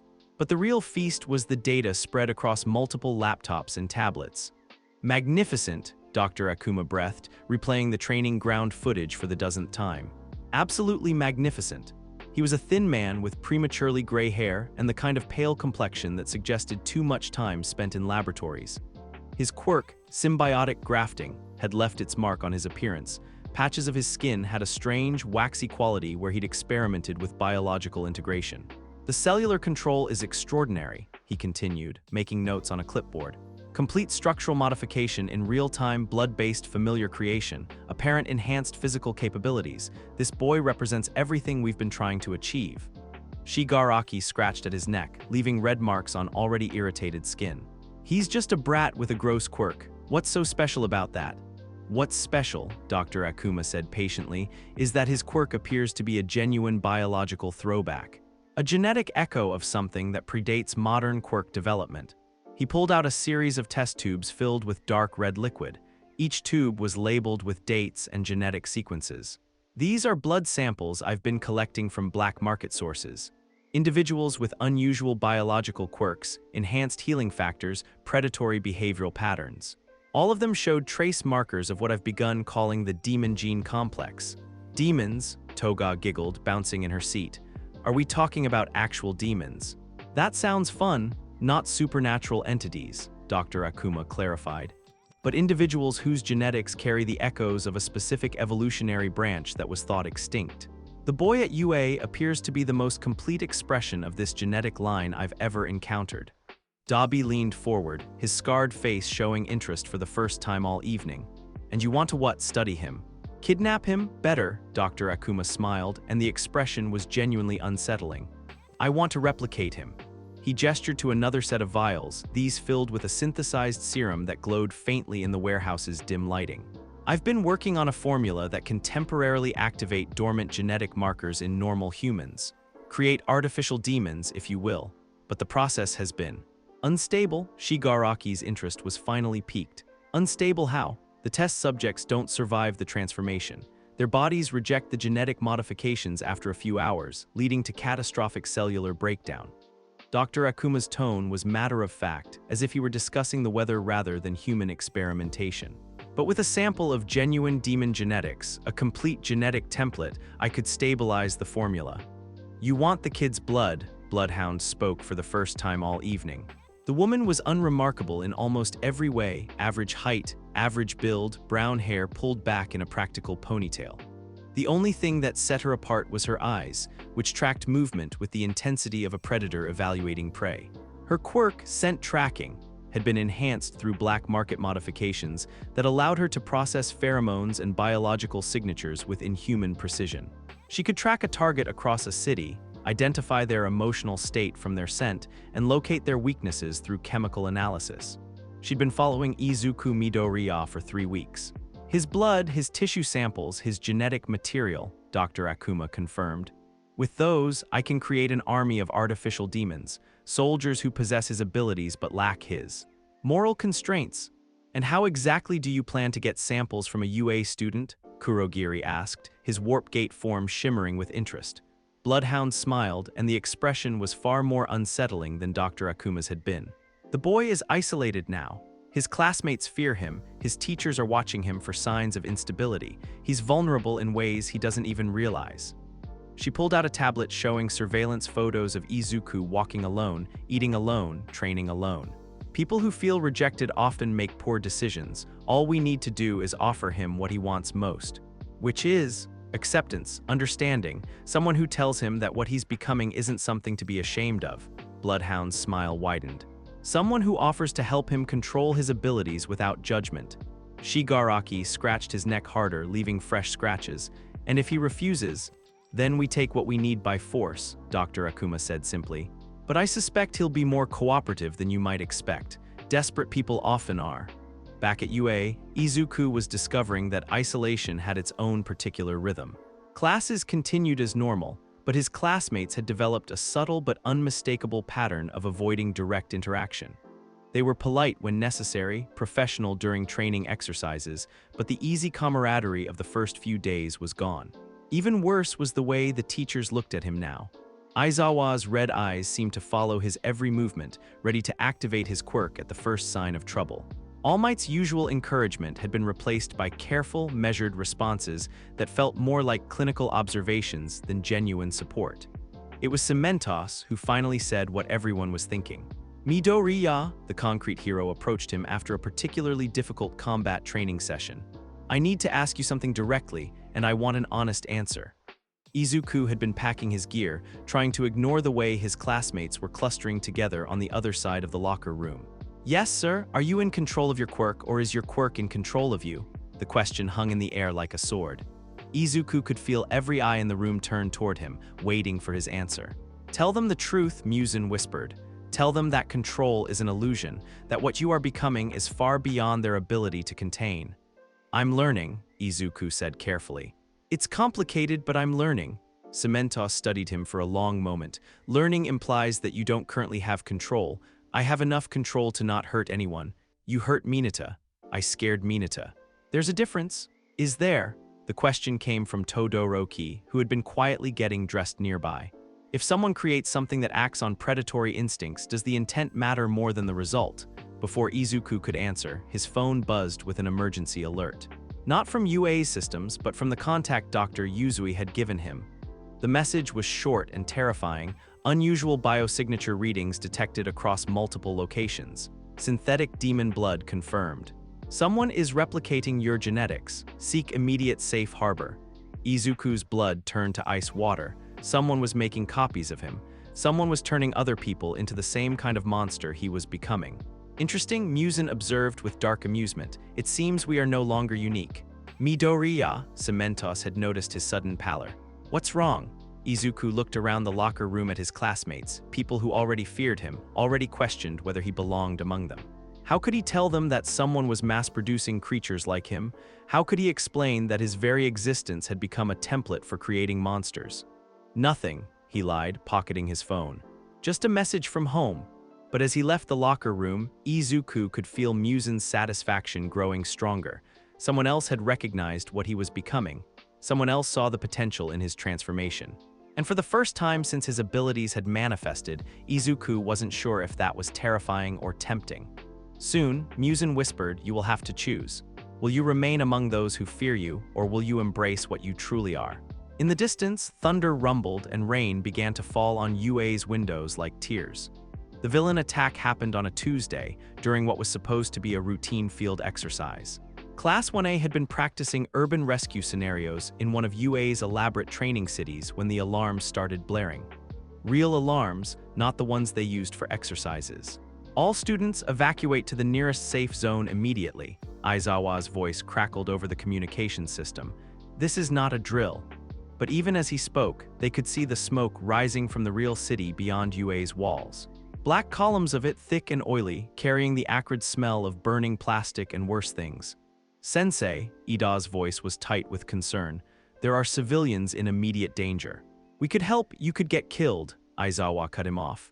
Move to the safe zones, now. That's when the media helicopters appeared, 3 of them news logos painted on their sides, cameras pointed down at the training ground where Class 1A was clustered. One of them was broadcasting live. Izuku could see the red recording light blinking on its mounted camera. Perfect, Muzan whispered with dark amusement, an audience for whatever comes next. Why are they filming us? Uraraka asked, shading her eyes to look up at the helicopters. Izuku knew exactly why. After the training ground incident, after the social media storm, Class 1A had become a story. Specifically, he had become a story. The demon Quirk boy and his classmates caught in the middle of a real villain attack. They were news. Present Mike's voice boomed across the training ground. Ladies and gentlemen of the press, this is a restricted area. Please maintain appropriate distance. But the helicopters didn't move. If anything, they seemed to focus their cameras more intently on the students below. That's when All Might appeared, moving fast enough to leave sonic booms in his wake. Young heroes, he called, landing among them with his cape billowing dramatically. I need volunteers for emergency response. The situation downtown is escalating beyond current hero capacity. Every hand shot up immediately. Even Mineta, despite still being visibly nervous around Izuku since the training incident. All Might's eyes moved across the group, and Izuku felt them linger on him for just a moment longer than the others. A question in that gaze, a concern. Are you ready for this? Can you handle the pressure? Midoriya, Todoroki, Bakugo, Ida, Yaoyorozu, All Might called out. You're with me. Everyone else maintain safe positions and be ready for backup deployment. As they moved toward the transport vehicles, Izuku caught fragments of the live news broadcast coming from the helicopter's external speakers. Unprecedented situation where UA students are being deployed for active rescue operations. Particular interest in student Midoriya Izuku, whose unusual quirk has raised questions about safety protocols. Viewers should be aware that the following footage may contain disturbing content. Izuku's stomach clenched. They were expecting him to do something newsworthy, something disturbing. Maybe they were right to expect it. The villain was calling himself Inferno, which showed either a complete lack of imagination or a disturbing level of self-awareness. He'd barricaded himself on the 15th floor of a downtown office building, his fire quirk turning the entire level into a furnace. Worse, he'd trapped a dozen office workers on the floors above him, cutting off their escape routes and threatening to burn the building down around them if anyone tried to stop him. Demands are simple, his voice echoed from the building's PA system, which he'd apparently hijacked. 1 billion yen in unmarked bills, a helicopter, and safe passage out of the country. You have 30 minutes before I start cooking hostages. The assembled heroes were clustered behind a makeshift command post 3 blocks away, studying building schematics and arguing about approach strategies. Elevator shafts are compromised, Endeavor reported, his own flame quirk making him the natural choice to lead the assault. Stairwells are blocked with debris and fire. Standard approach routes are impassable. What about the exterior? All Might asked. He's got the whole 15th floor superheated. Anyone trying to come through the windows would be flash fried before they made it inside. Izuku studied the building, his enhanced vision picking out details the others couldn't see. Movement in the upper floors, the hostages pressed against windows, some of them waving for help. Smoke beginning to seep up from below as the fire spread. And there, on the 17th floor, a flash of pink fabric, a child's dress. Someone had brought their kid to work today. A little girl, Muzan observed with interest. How will you prioritize, I wonder, the many or the few? There's a child up there, Izuku said quietly. All Might followed his gaze and his expression tightened. Where? 17th floor, east side, she can't be more than 6 or 7. Endeavor overheard and his scowl deepened. That doesn't change the tactical situation. We can't reach the upper floors without going through Inferno first. Actually, Todoroki spoke up, we might be able to. He was studying the building with the same analytical intensity his father was famous for. If someone could reach the exterior of the upper floors, they could extract hostages directly through the windows. But it would require precise temperature control to avoid thermal shock and mobility that standard rescue equipment can't provide. All eyes turned to Izuku. No, All Might said immediately. Absolutely not. The media exposure alone. There's a child up there, Izuku interrupted, surprised by the steel in his own voice. I can reach her. I can reach all of them. The public reaction will be what it will be. Izuku was already moving toward the building, his body beginning the subtle preparatory changes that would let him scale vertical surfaces. I didn't come here to worry about public relations. All Might caught his arm. Young Midoriya, think about what you're doing. Those cameras are broadcasting live. Whatever happens up there, the entire country will see it. Izuku looked up at the building, at the smoke beginning to pour from its upper windows, at the tiny figure in pink pressed against glass 17 floors above the street. Let them see, Muzan whispered. Let them see what you are truly capable of. Then they'll see a hero doing his job, Izuku said, and began to run. The transformation began before he reached the building. His fingertips extended into climbing claws that could find purchase on the smallest irregularities in the concrete facade. His body streamlined itself, becoming more aerodynamic, more efficient for vertical movement. His blood began to seep from dozens of small cuts, hardening instantly into temporary anchor points and climbing aids. The news helicopters followed his ascent, their cameras capturing every moment of his metamorphosis. Incredible footage here, came the breathless voice of a news reporter. The student known as Midoriya Izuku is displaying abilities that frankly defy classification. His quirk appears to involve both shape-shifting and some form of blood manipulation. This is exactly the kind of dangerous display that has parents questioning UA's admission standards. Look at the way he moves, it's almost predatory. Izuku shut out the commentary and focused on climbing. 15 floors, 16, 17. The little girl in the pink dress was pressed against the window, her face streaked with tears and soot. When she saw him approaching, her eyes went wide with a mixture of hope and fear. Hope because someone was coming to save her. Fear because of what that someone looked like. Izuku's transformed hand pressed against the window, and he found himself looking at his reflection in the glass. The sight made his stomach lurch. His features had sharpened during the climb, becoming more angular, more predatory. His eyes had taken on a reddish tint that caught the light like an animal's. Most disturbing of all was his expression, focused, calculating, hunting. He looked like exactly the kind of monster the news reports claimed he was. Perfect, Muzan purred. Show them what real power looks like. The glass shattered at his touch, precise fractures that eliminated the barrier without creating dangerous shards. He reached through and lifted the little girl, noting how she flinched from his transformed hands. "It's okay," he said softly, trying to make his voice sound human despite the changes to his larynx. "I'm going to get you out of here." She nodded but didn't speak, her small hands clutching at his costume as he prepared for the descent. That's when Inferno made his move. A gout of superheated flame erupted from the window below them, aimed directly at Izuku and the child. At that temperature, even his enhanced healing wouldn't be enough to survive, and the girl would be killed instantly. Time seemed to slow as Izuku realized what was about to happen. He could dodge, use his enhanced reflexes and mobility to avoid the flame. But dodging meant dropping the child, and the fall would kill her just as surely as the fire. He could try to shield her with his body, but his thermal resistance had limits. They'd both burn, or he could do something else. Something that would save her life but damn his own reputation forever. "Yes," Muzan whispered with deep satisfaction. "Embrace what you truly are."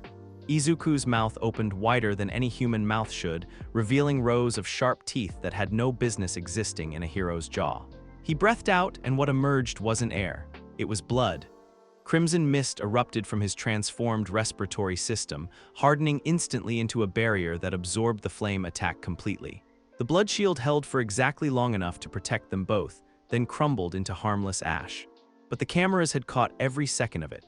The sight of Izuku breathing blood like some kind of dragon, his inhuman features twisted in concentration, protecting a child with abilities that belonged in nightmares rather than hero work. "Dear God," came the voice of a news reporter, and even through the professional training, the horror was unmistakable. "Ladies and gentlemen, I'm not sure how to describe what we just witnessed." Izuku completed the rescue, his body automatically reverting to human norms as he reached the ground. The little girl was safe, unharmed, already being taken to medical personnel for evaluation. But the damage was done. Around him, the other heroes stared with expressions ranging from awe to disgust. All Might's face was carefully neutral, but Izuku could see the concern in his eyes. Endeavor's reaction was less subtle. "What the hell was that?" "Adaptation," Izuku said quietly. "My quirk adapted to the threat." "Quirks don't breathe blood, kid. Mine does." The press conference was a disaster. Principal Nezu stood behind a podium at UA, flanked by All Might and several other faculty members, facing a room full of reporters who looked like sharks scenting blood in the water. "The actions of our student today resulted in the successful rescue of 13 civilians, including a 6-year-old child," Nezu began, his high voice carrying clearly through the room. "We stand behind Midoriya Izuku's heroic choices and his commitment to protecting innocent lives." The questions came like artillery fire. "Principal Nezu, are you comfortable having a student who can breathe blood in the same classroom as other children? What safeguards are in place to prevent another training ground incident? Do you believe Midoriya's quirk represents a public safety hazard? Has UA considered transferring him to a more specialized program?" Nezu fielded each question with diplomatic precision. But Izuku could see the strain on his face. Even the principal's legendary composure was being tested. All Might stepped forward. "If I may," he said, his voice carrying that familiar note of absolute confidence. "I've worked with many heroes whose quirks might seem frightening to those who don't understand them. What matters isn't the appearance of an ability, but the heart of the person using it." "All Might," one reporter pressed, "how do you respond to concerns that this student's quirk might be fundamentally different from normal biological mutations? That it might represent something more dangerous?" For just a moment, All Might's carefully maintained smile flickered. "Every quirk has the potential for both great good and great harm," he said finally. "That's why we train students to help them choose the good." But Izuku, watching from his dorm room, could see that the press conference was a losing battle. Every answer, no matter how carefully crafted, seemed to reinforce the narrative that he was something to be feared. The social media explosion was immediate and brutal. Number Demon Hero was trending worldwide within an hour of the rescue footage airing. The comments sections were wars between those defending his actions and those calling for his immediate expulsion. I don't care if he saved people. Did you see his face when he was breathing blood? That wasn't human. Hero or not, that thing shouldn't be allowed near children. Breathing blood is not a quirk. That's something else entirely. But there were defenders too. He saved a little girl's life. Everything else is secondary. Maybe his quirk looks scary, but look at what he does with it. Since when do we judge heroes by how pretty their powers are? The divide wasn't just online. By evening, there were actual protesters gathering outside UA's gates. Two groups, separated by police barriers and mutual hostility. On one side, signs reading "Protect Our Children" and "No Monsters in SCHOOLS" and UA equals Unsafe Academy. On the other, counter-protesters with "Quirk Equality" and "Judge BYACTIONS Not Appearance" and "Heroes Come in All FORMS. Izuku watched the coverage from his window, noting how the anti-monster crowd was significantly larger. See how they thank you for your heroism? Muzan's voice was silk smooth with satisfaction. You risk everything to save their children and they call you a monster in return. Some of them are defending me, Izuku said quietly. A few. But listen to the fear in the majority. They will never accept what you are becoming. Down in the common room, Izuku could hear his classmates watching the same coverage. Their voices drifted up through the ventilation system. I mean, I get that his quirk is weird, Kaminari was saying, but he did save those people. Weird, Minata's voice was higher than usual. That wasn't weird, that was terrifying. Did you see his mouth? The teeth, his mouth changed because his quirk needed it to, Yaoyorozu said, but even her analytical tone couldn't completely hide her unease. It's remarkable adaptation, actually. Remarkable or not, Jiru said quietly, it looked like something out of a horror movie. Izuku closed his window and tried to shut out the voices. Both the ones from downstairs and the one in his head. But Muzan wasn't finished. They fear you because they should fear you, he whispered. You are becoming something magnificent, something beyond their limited understanding. Why do you cling to their approval when you could have their respect through strength? A knock at his door interrupted the internal monologue. Come in. All Might entered, still in his hero costume, but with his usual energetic demeanor notably absent. He looked tired in a way that went beyond physical exhaustion. Young Midoriya, he said, settling into the desk chair. I wanted to check on you. Today was difficult. I saved them, Izuku said, not looking away from his laptop screen where the protest footage was still playing. All of them, isn't that what matters? Of course it matters, but it's not the only thing that matters. All Might ran a hand through his blonde hair. The public reaction, it's worse than we anticipated. Are you going to expel me? What? No, absolutely not. All Might's response was immediate and fierce. You did exactly what a hero should do. You put civilian lives ahead of your own safety and reputation. Then what? All Might was quiet for a long moment, studying Izuku with those blue eyes that seemed to see everything. We need to accelerate your timeline, he said finally. What timeline? I was planning to wait until you had better control over your current abilities before introducing additional complications. But given the current situation, All Might reached into his pocket and pulled out a small vial filled with what looked like golden light. I think you need an anchor, young Midoriya. Something to help stabilize what you're going through. Izuku stared at the vial. One for all, a preparation dose, not the full transfer but enough to begin creating the connection. All Might's expression was serious. It won't cure what's happening to you, but it might help you maintain better control. Give you something to hold on to when the other voice gets too loud. He offers you a leash, Muzan snarled, his mental voice suddenly sharp with anger. He fears what you are becoming and seeks to bind you with his own power. What are the risks? Izuku asked. Unknown, All Might admitted. One for All has never been combined with abilities like yours. There's a chance it could stabilize you. There's also a chance it could make things more complicated. And if I refuse, All Might's smile was sad, then we find other ways to help you. But I won't lie to you, the political pressure is building. There are people calling for your removal from the hero program from UA entirely. Having One for All might provide some legitimacy. The word hit Izuku like a slap. Legitimacy, as if saving lives wasn't enough. As if his actions didn't matter unless they were backed by the right kind of power. Now you begin to understand, Muzan whispered. They will never accept you as you are, only as they wish you to be. Izuku took the vial, feeling its warmth through the glass. Such a small thing to carry such enormous implications. "If I do this," he said quietly, "what happens to the other voice?" "I don't know," All Might admitted. "But One for All carries the vestiges of its previous users. You wouldn't be alone in your head anymore." More voices, more influences, more complications, but maybe that was better than the alternative. Izuku uncorked the vial and drank the golden liquid in one gulp. It tasted like sunshine and determination and 8 different kinds of heroic sacrifice. For a moment, nothing happened. Then the vestiges activated. Welcome came a voice that wasn't Muzan's. Older, kinder, but just as powerful. "We've been waiting for you." In the space between heartbeats, Izuku found himself standing in a place that wasn't quite real, surrounded by 8 figures that glowed with inner light.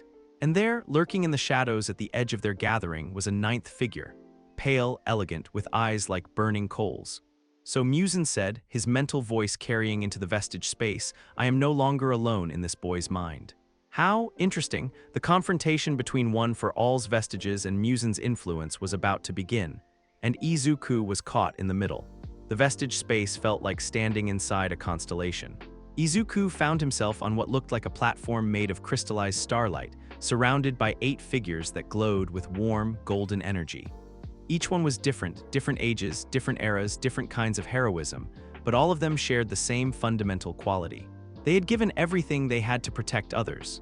"Welcome, 9th bearer," the first user said, stepping forward with a smile that carried centuries of wisdom.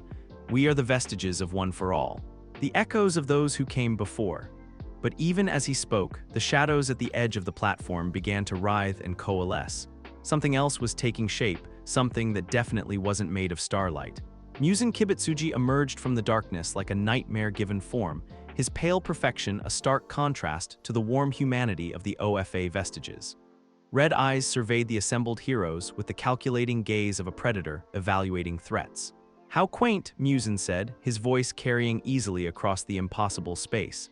"A collection of martyrs welcoming their latest sacrifice." The 7th user, Nana Shimura, stepped protectively in front of the others. "You don't belong here, demon. This is a place for heroes." Muzan's laugh was like breaking glass. "I belong here more than any of you. This boy carries my blood, my genetics, my very essence. You are the intruders in his mind." "Izuku isn't yours," the 3rd user said firmly. "He chose to inherit One for All. He chose the path of heroism." "Did he?" Muzan tilted his head with predatory curiosity. "Or did he simply choose the path that seemed least likely to get him killed? Tell me, boy," his red eyes fixed on Izuku. "When you drank that golden elixir, were you thinking of heroism, or were you thinking of legitimacy? Acceptance, the approval of those who fear you." The words hit harder than any physical blow could have, because they weren't entirely wrong. "I wanted to help people," Izuku said quietly. "Help them?" Muzan's smile was sharp as winter. "You saved a child today and they called you a monster for it. You risked your life for strangers and they demanded your expulsion in return. This is the gratitude of the people you wish to serve." "Some people were afraid," Nana Shimura interjected. "But others defended him, others saw his heroism." "A few," Muzan waved a dismissive hand, "while thousands more called for his removal. Tell me, would any of you have faced such rejection? Would any of you have been branded monsters for using your abilities to save lives?" The silence that followed was damning. "The boy understands what you refuse to acknowledge," Muzan continued, circling the platform like a shark. "He is becoming something beyond your limited definition of heroism, something magnificent and terrible and utterly necessary." "Necessary for what?" the 6th user demanded. "For survival, for evolution. For the recognition that humanity's definitions of good and evil are luxuries that the truly powerful cannot afford." Muzan's eyes found Izuku again. "You felt it today, didn't you? When that flame came for the child, when you had to choose between your humanity and her life, for just a moment, you stopped caring what they thought of you. For just a moment, you embraced what you truly are." The memory of that moment flooded back, the taste of blood in his throat, the feeling of his body reshaping itself for maximum efficiency, the cold calculation that determined the child's life was worth any amount of public fear. "He saved her," the 4th user said. "That's what matters." "He saved her by becoming exactly what they feared he was," Muzan countered. "And in doing so, he learned a valuable lesson about the price of heroism." Didn't you, boy? Izuku felt the weight of 8 pairs of eyes on him, warm and encouraging and desperately hopeful, and 1 pair of red eyes that saw too much and promised too little comfort. He began, then stopped. How do you explain the satisfaction he'd felt when the blood shield worked perfectly?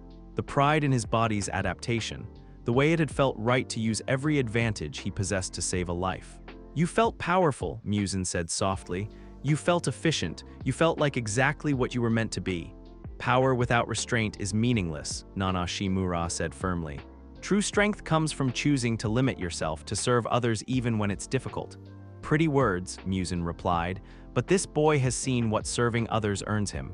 Fear, suspicion, isolation. How long before he realizes that serving himself might be more rewarding? Because that's what you chose, the first user said, stepping forward with quiet authority.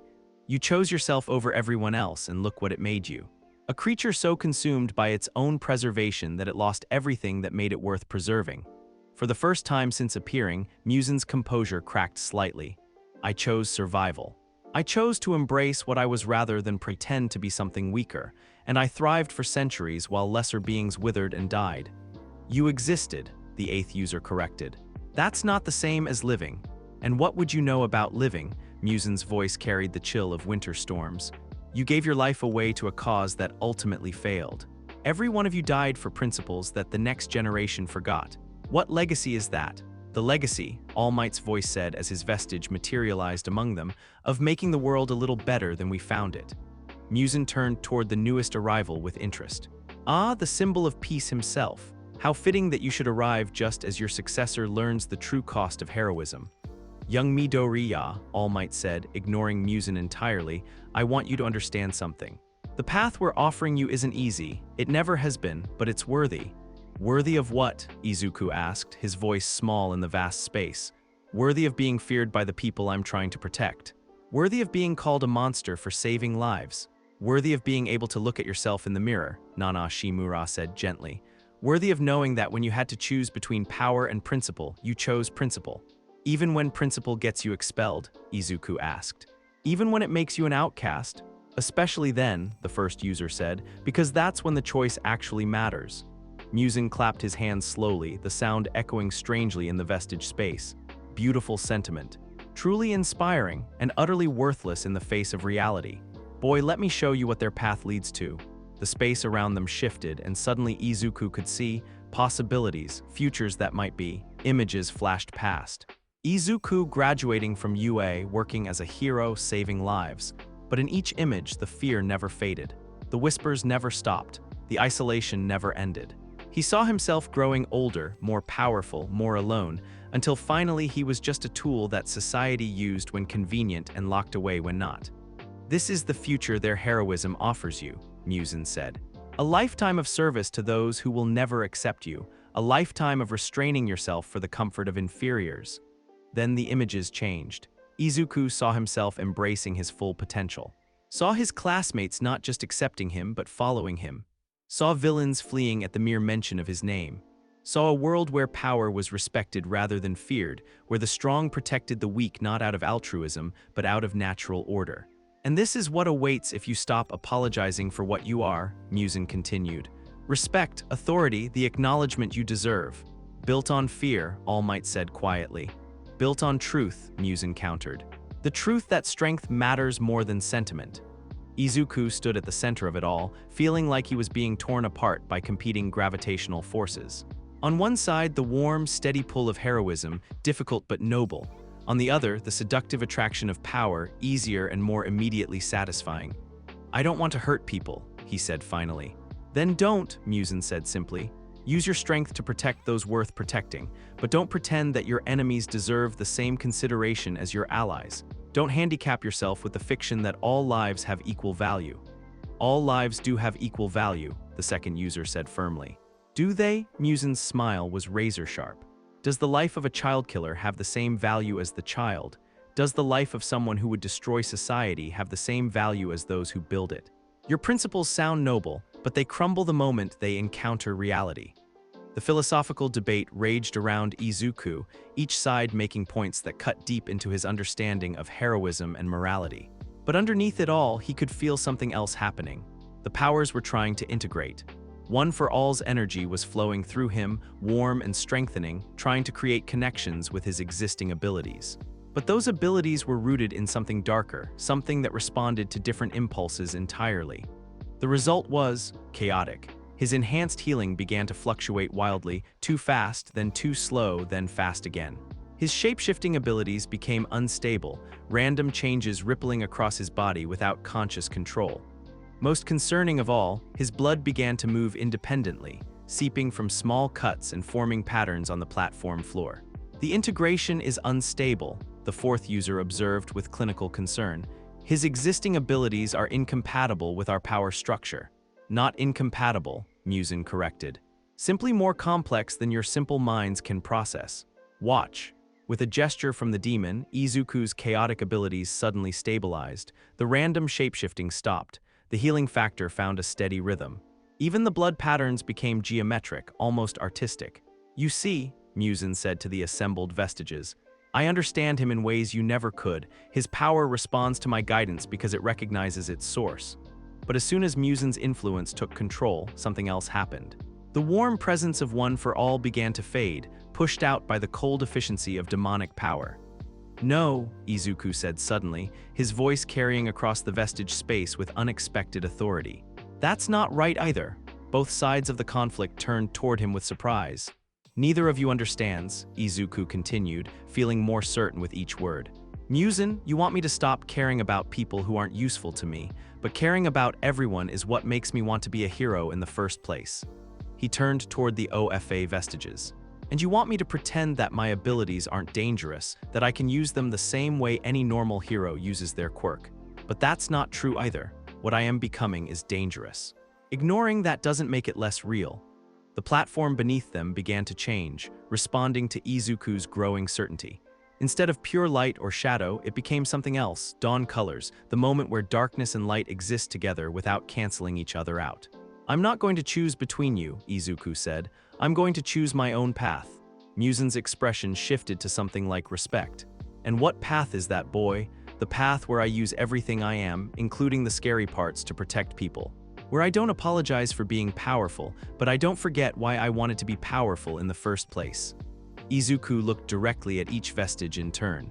I'm going to be a hero who isn't afraid of being dangerous, because sometimes dangerous is what the situation needs. That's a narrow line to walk, Nana Shimura warned. The temptation to abuse that kind of power will always be there, Izuku agreed, but so will you, all of you, reminding me why I started this journey. He turned toward Muzan. And so will you, reminding me what I could become if I ever forget that power serves people, not the other way around. For a moment, the vestige space was perfectly silent. Then All Might smiled, not his public smile, but something smaller and more genuine. That, he said, sounds like the beginning of wisdom. Izuku woke up in his dorm room bed, sunlight streaming through his window and his body aching like he'd been hit by a truck.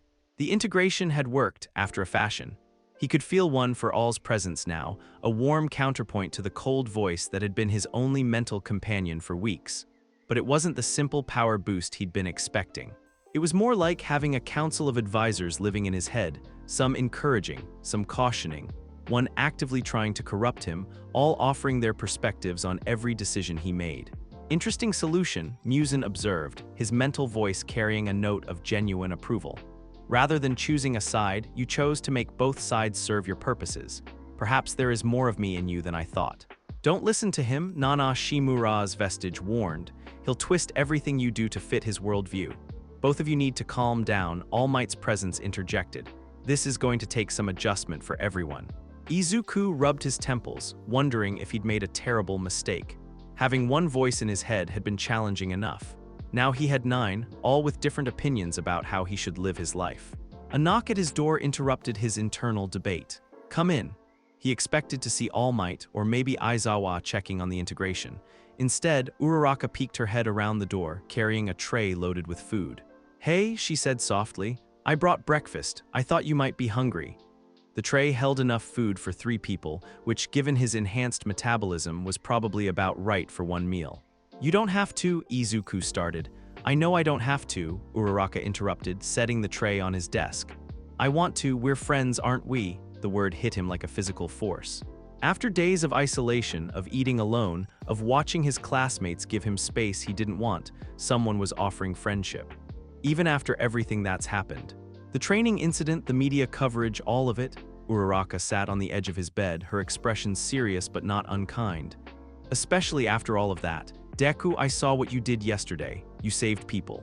You put yourself at risk to protect a child. That's who you are. But the way I look when I use my quirk is scary, she admitted. I'm not going to lie about that. When you transformed your mouth to breathe that blood shield, it was terrifying to watch. But you know what? So is Bakugo when he's using his full power. So is Todoroki's ice side. So is my quirk when I'm lifting something heavy enough to crush people. She reached over and grabbed one of his hands, squeezing it gently. The difference is that you're dealing with it alone, and that's not okay. Heroes work together, remember. She speaks wisdom, the first user's vestige observed. Isolation breeds corruption, community breeds strength, or it breeds weakness, Muzan countered. Dependency on others is a luxury you cannot afford. Both of you quiet, All Might's presence said firmly. Let the boy have his breakfast. Thank you, Izuku said quietly, meaning it more than she could possibly understand. They ate together in comfortable silence, and for the first time in days, food actually tasted good. The warmth of friendship, it turned out, was an excellent seasoning. There's something else, Uraraka said as they finished. The class wants to talk to you, all of us together. Izuku's stomach clenched with anxiety. About what? About how we move forward, about how we support each other. About how we prove to the world that Class 1A sticks together no matter what. Before Izuku could respond, more knocks came at his door. Ida's voice called through, Midoriya, are you available? We have some things to discuss. Izuku asked. The door opened to reveal not just Ida, but half of Class 1A crowded in the hallway. Todoroki, Yaoyorozu, Kaminari, Jiro, even Mineta, though he was hanging back behind the others. We've been talking, Todoroki said without preamble, about yesterday's events, about the media coverage and the public reaction. And we've decided, Yaoyorozu added, that the public doesn't understand what they saw. They saw the appearance of your abilities, but not the heart behind them. So we're going to show them, Kaminari said with uncharacteristic seriousness. We're going to make sure everyone knows that you're one of us. How? By being better heroes, Ida said firmly. All of us together. By showing the world that Class 1A produces heroes who protect each other and serve others, regardless of how scary our quirks might look. Izuku felt something warm and liquid gathering in his eyes. After so much isolation, so much fear and suspicion, his classmates were offering him something he'd almost given up hoping for. Acceptance. Not despite what he was becoming, but including it. Interesting, Muzan observed. Perhaps I underestimated the value of allies. This is what heroism looks like, Nana Shimura's vestige said with satisfaction. Not just individual strength, but collective purpose. Izuku started, then had to stop as his voice cracked with emotion. I don't know what to say. Don't say anything, Bakugo's voice came from the back of the group.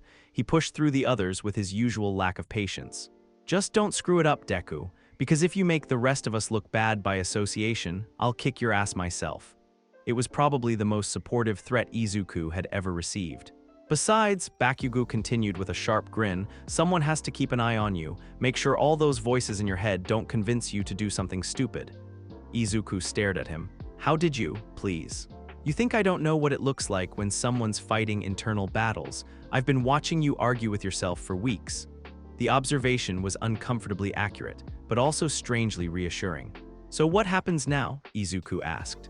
Now, All Might's voice said from the doorway, causing everyone to turn in surprise. We get back to training, all of you, because the world is going to be watching Class 1A very closely from now on, and we need to be ready. The symbol of peace looked around at the assembled students, his expression serious but proud. What happened yesterday has changed things. The public is divided about what kind of hero Midoriya is becoming, and by extension, what kind of heroes all of you will become. That means you have an opportunity. What kind of opportunity? Yaoyorozu asked. All Might's smile grew wider, taking on some of its familiar warmth. The opportunity to show them that heroes come in all forms, but they all share the same heart. The heart that puts others first, no matter the cost. Inspirational as always, Muzan observed dryly, but he fails to mention that the cost may be everything you hold dear.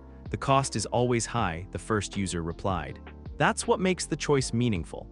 As his classmates filed out of his room, Making plans for group training sessions and coordinated public appearances, Izuku sat on his bed and tried to process everything that had changed. He had one for all now, with all the power and responsibility that entailed. He had 8 heroic voices in his head offering guidance and support. He had one darker voice reminding him of harder truths. Most importantly, he had friends who knew what he was becoming and wanted to stand with him anyway. This is either the beginning of something wonderful, he thought to himself, or the most elaborate setup for disaster in history. Why not both? Muzan suggested with dark amusement. For once, Izuku found himself agreeing with the demon. The emergency alert came at 2:47 a.m., vibrating through every phone in the Class 1A dormitory with the urgency of a fire alarm. Izuku jerked awake from dreams that had been surprisingly peaceful. No Muzan, no vestige conferences, just the normal nightmares of a teenager worried about math tests and social acceptance. The harsh buzz of his phone felt like a physical assault. Priority alert, multiple biosignature anomalies detected across Musutafu district, synthetic enhancement patterns confirmed. All available assets report to secure location Alpha 7 immediately. Archive command, Dr. Yuzui's emergency contact, the one she'd told him to use only in the dire circumstances. Izuku was pulling on his costume before he'd fully processed what the message meant. But as consciousness caught up with instinct, the implications hit him like a physical blow. Biosignature anomalies, synthetic enhancement patterns. Someone was making more like him. Someone was turning people into demons. Fascinating, Muzan observed, his mental voice carrying interest rather than concern. It seems we have inspired imitators. This is bad, Nana Shimura's vestige said immediately. If someone is mass-producing unstable versions of your abilities, the body count could be catastrophic, the 4th user finished grimly. Izuku was halfway to the door when it opened to reveal All Might, still in his civilian form, but with the kind of alertness that suggested he'd been awake for hours. Young Midoriya, he said quietly. I assume you received the alert. You know about the archive. I've known about the Slayer network for years. We've had an informal cooperation agreement since my early career. All Might's expression was grim. But this is the first time they've called for active assistance. That means the situation is worse than we initially feared. They made their way through the dormitory in silence, but they weren't the only ones moving. Doors were opening throughout the building, and Izuku could see other students peering out with confusion and concern. What's happening? Uraraka asked, emerging from the elevator in her hero costume. I saw you guys moving around and thought, emergency situation, All Might said simply, likely connected to recent events involving unusual quirk manifestations. Translation. The demon blood situation had escalated beyond containment. By the time they reached the common area, half of Class 1A had assembled, all in various states of dress and wakefulness. Aizawa emerged from the stairwell looking like he'd been awake all night, which he probably had. Selected students only, he announced without preamble. This is not a class exercise. This is real hero work with real consequences. His red eyes swept over the assembled students, evaluating capabilities and psychological readiness. Midoriya, obviously. Todoroki, your temperature control may be essential. Ida, we need your mobility. Yaoyorozu, your analytical skills and creation abilities. Bakugo, he paused, studying the explosive blonde with calculating intensity. Your combat experience and willingness to make hard choices. What about the rest of us? Kaminari asked. You maintain normal schedules and provide alibis if anyone asks questions, Aizawa said bluntly. Some operations require subtlety. The secure location turned out to be a medical facility that didn't appear on any public maps, tucked between a convenience store and a laundromat in a district of the city that specialized in being forgettable. Dr. Yuzui met them at the entrance, but she looked different than she had during Izuku's training sessions. Gone was the kind, elderly researcher. In her place stood someone who moved with the controlled precision of a combat veteran, her civilian clothes replaced by what looked like modernized tactical gear. Thank you for responding so quickly, she said, leading them through corridors that looked more like a military base than a research facility. The situation has accelerated beyond our initial projections. They entered a briefing room lined with monitors displaying satellite imagery, security camera feeds, and what looked like biological analysis charts. Other figures were already present, some Izuku recognized from the archive, others who carried themselves with the kind of alert professionalism that screamed government agency. Situation report, Dr. Yuzui said. activating the main display. At approximately 11:30 p.m., our monitoring stations detected simultaneous biosignature spikes at 17 locations across the city. The patterns match synthetic demon enhancement, but at a scale we've never seen before. The display showed a map of Musu Tafu with red dots scattered across multiple districts. "That's not random," Yao Yorozu observed immediately. "The placement is strategic. They're positioned to maximize coverage while maintaining communication between sites." "Correct. This isn't a test run or isolated experiment. This is the deployment phase of whatever they've been building." Dr. Yuzui switched to security camera footage that made Izuku's stomach churn. Figures moved through the darkness with inhuman speed and grace, but their movements were wrong. Too aggressive, too predatory, too hungry. These weren't enhanced humans learning to control new abilities. These were weapons that happened to look human. "How many casualties?" All Might asked quietly. "None yet. But that's because they're not targeting civilians." Dr. Yuzui's expression was grim. "They're targeting infrastructure, power substations, communication hubs, transportation nodes. Someone is preparing the city for a coordinated assault." "Clever," Muzan observed with professional interest. "Disable the city's ability to respond, then strike at the targets that matter." "What targets?" Izuku thought back. "Us, obviously. This entire operation is designed to isolate and capture you." The thought sent ice water through Izuku's veins, but before he could voice his concerns, Dr. Yuzui was continuing. "We've identified the central coordination point," she said, highlighting a section of the city's underground infrastructure. "Abandoned subway tunnels beneath the industrial district. Our reconnaissance teams have confirmed significant activity, but attempts to approach have been unsuccessful." "Unsuccessful how?" Aizawa asked with the tone of someone who already suspected the answer. "They have countermeasures specifically designed for our operatives. Enhanced senses that detect traditional infiltration techniques, pheromone traps that trigger aggressive responses, and what appear to be synthetic creatures serving as sentries." All eyes turned toward Izuku. "They're using modified versions of your abilities," Todoroki said, putting together the implications. "They know how to counter normal heroes, but they might not know how to counter the original." "Absolutely not," All Might said immediately.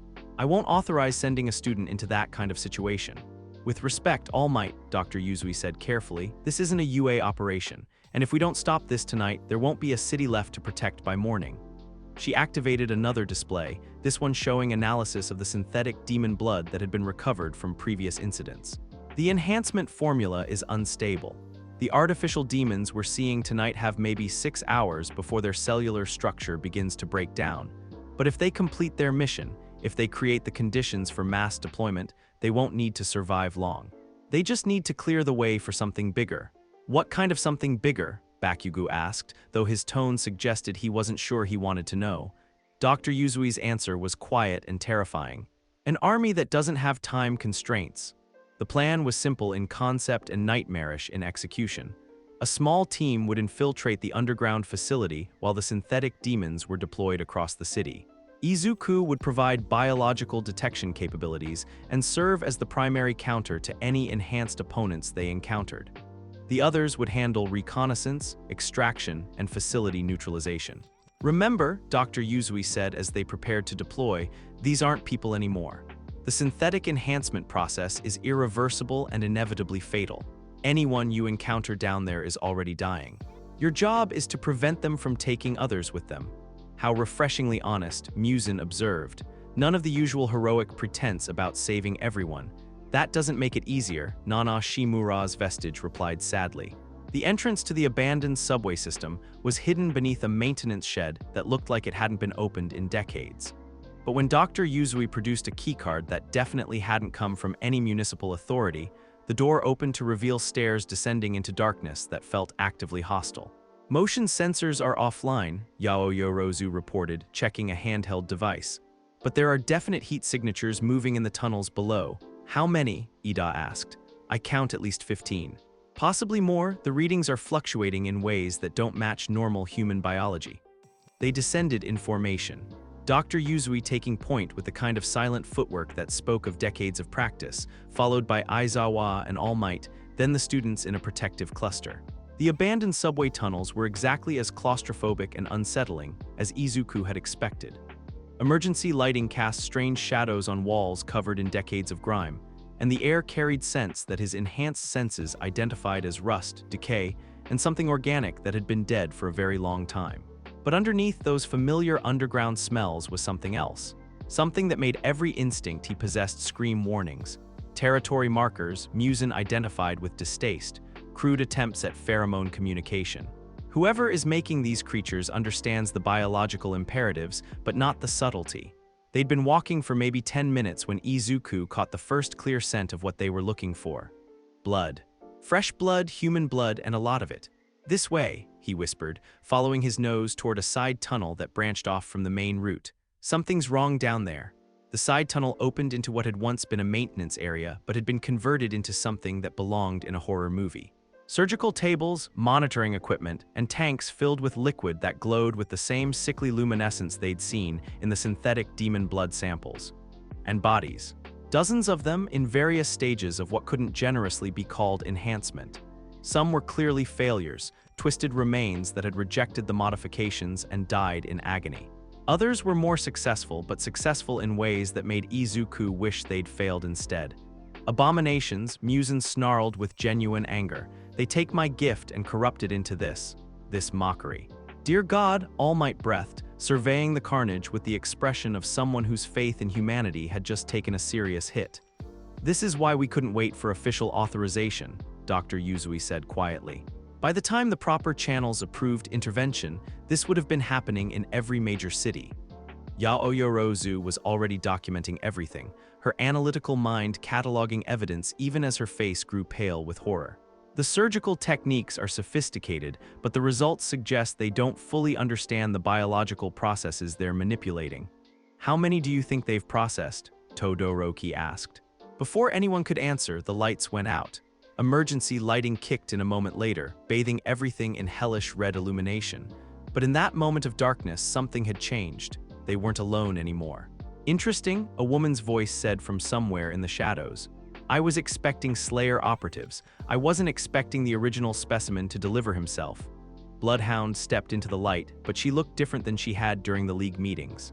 Her average, forgettable appearance had been enhanced with modifications that made Izuku's enhanced senses real with conflicting information. Her scent was wrong, too clean, too controlled, carrying undertones that suggested chemical alterations to her natural pheromone production. Her movement was too fluid, as if her joints had been modified for increased flexibility. Most disturbing of all were her eyes, which tracked each member of the group with the precision of someone who could see far more than visible light. Bloodhound, Dr. Yuzui identified, her hand moving to what was definitely a concealed weapon. I should have known you'd be involved in this. Should you? I'm just a tracking specialist.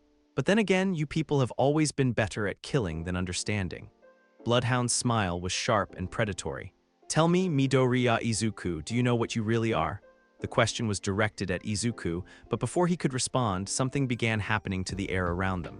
A sweet, cloying scent that made his enhanced metabolism speed up involuntarily. His vision sharpened, his heart rate increased, and somewhere deep in his brain, old instincts began to wake up. Pheromone attack, the fourth user's vestige warned. She's triggering your predatory responses. Let her, Muzan suggested with dark satisfaction. Show them what you are truly capable of when the restraints are removed. You feel it, don't you? Bloodhound asked, circling them slowly. The hunger, the need to hunt, to feed, to assert your dominance over lesser creatures. Izuku's hands were beginning to change without his conscious control.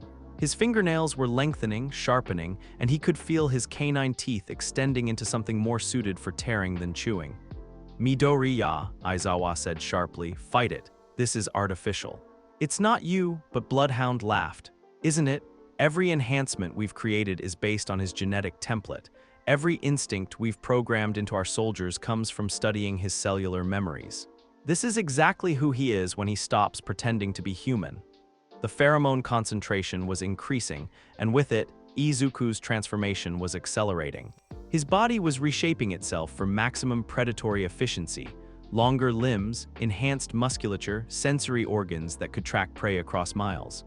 And his classmates were beginning to look less like friends and more like potential threats to his territory. Yes, Muzan purred, stop fighting what you are, embrace the perfection of the hunt. Deku, Bakugo's voice cut through the chemical haze like a blade, don't you dare lose control now. We need you thinking, not hunting.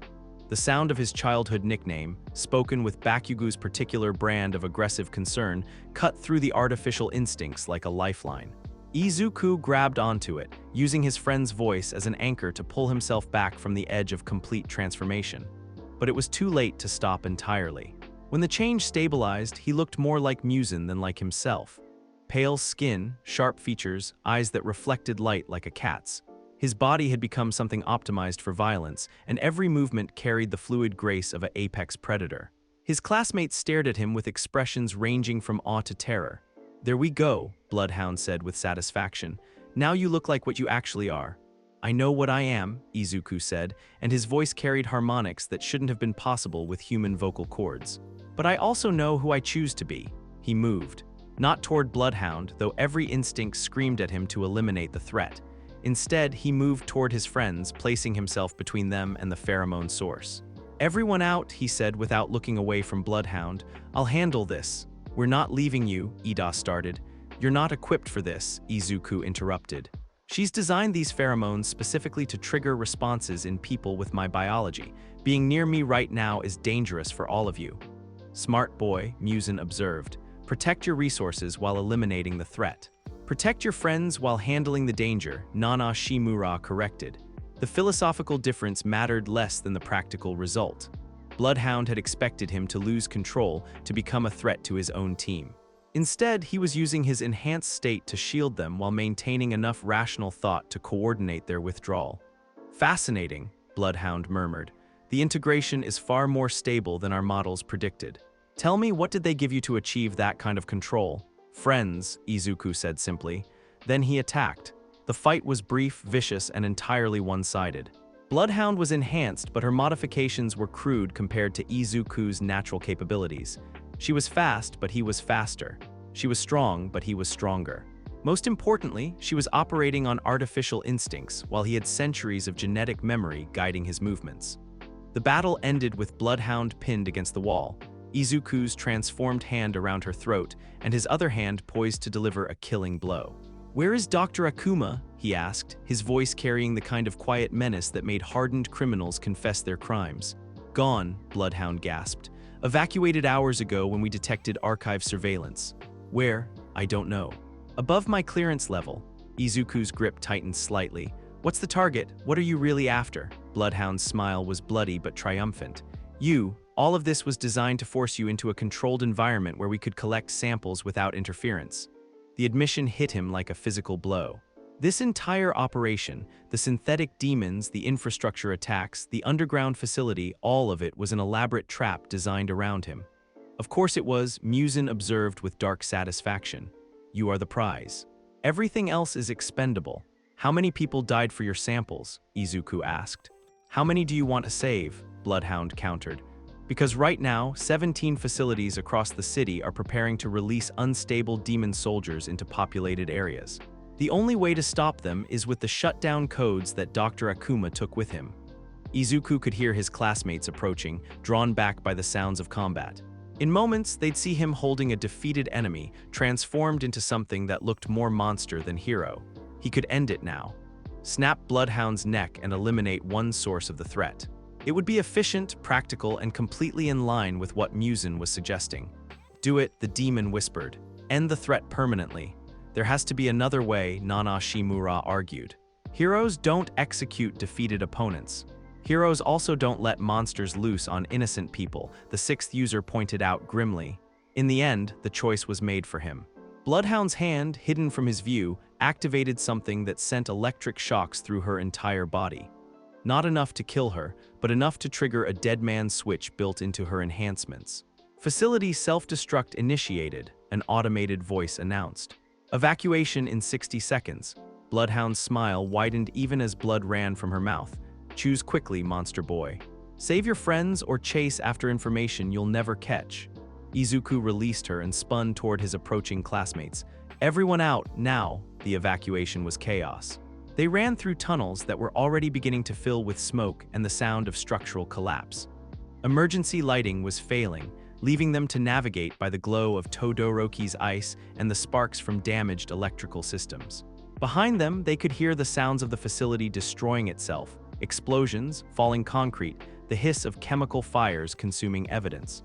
They made it to the surface with seconds to spare, emerging from the maintenance shed just as the ground beneath them heaved with underground explosions. Several city blocks away, manholes' covers erupted into the air as the subway system's forgotten sections collapsed completely. "Is everyone accounted for?" All Might called over the noise. "Everyone's here," Ida confirmed after a quick headcount.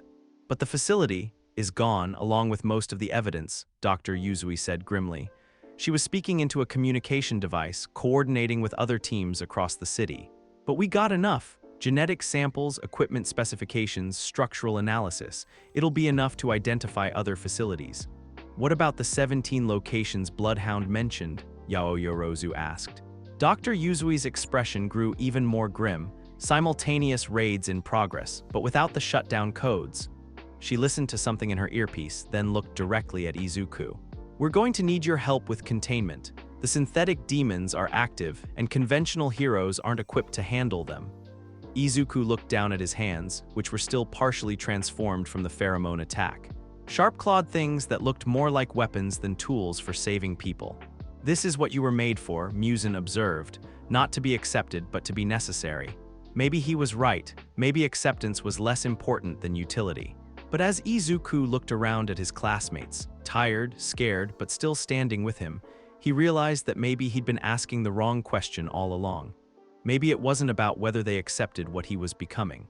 Maybe it was about whether he accepted what they were offering him. "Let's go stop some monsters," he said quietly. In the distance, explosions lit up the night sky as the real battle began. The emergency command center at UA looked like something out of a disaster movie. Every screen showed a different crisis unfolding across Musu Tafu, fires, explosions, and dark figures moving through the chaos with inhuman speed and coordination. The synthetic demons weren't just causing random destruction, they were systematically dismantling the city's ability to respond to threats. "Communication towers down in Districts 4, 7, and 12, a technician reported. "Emergency services are operating on backup systems only. Power grid compromised across the eastern sectors," another voice called out. "They're cutting us off section by section." Principal Nezu stood at the center of it all, his small form somehow commanding the attention of every hero and official in the room. His usual cheerful demeanor had been replaced by the cold calculation of a strategic mind operating at full capacity. "The pattern is clear," he announced to the assembled heroes. "This isn't random terrorism. It's battlefield preparation. They're isolating a specific target area for a coordinated assault." All Might studied the tactical display with growing concern. "What's in the target zone?" "Industrial District 15, Dr. Yuzui answered, highlighting a section of the city map. "Abandoned factories, old chemical plants, and according to our latest intelligence," she paused, her expression grim, "a production facility we haven't been able to locate until now." The main screen shifted to show satellite imagery of a complex that definitely hadn't been there a week ago. Multi-story buildings, extensive underground connections, and most ominously, what looked like a glass-domed structure at its center. "They built this in days?" Endeavor asked incredulously. "They had help," Dr. Yuzui replied.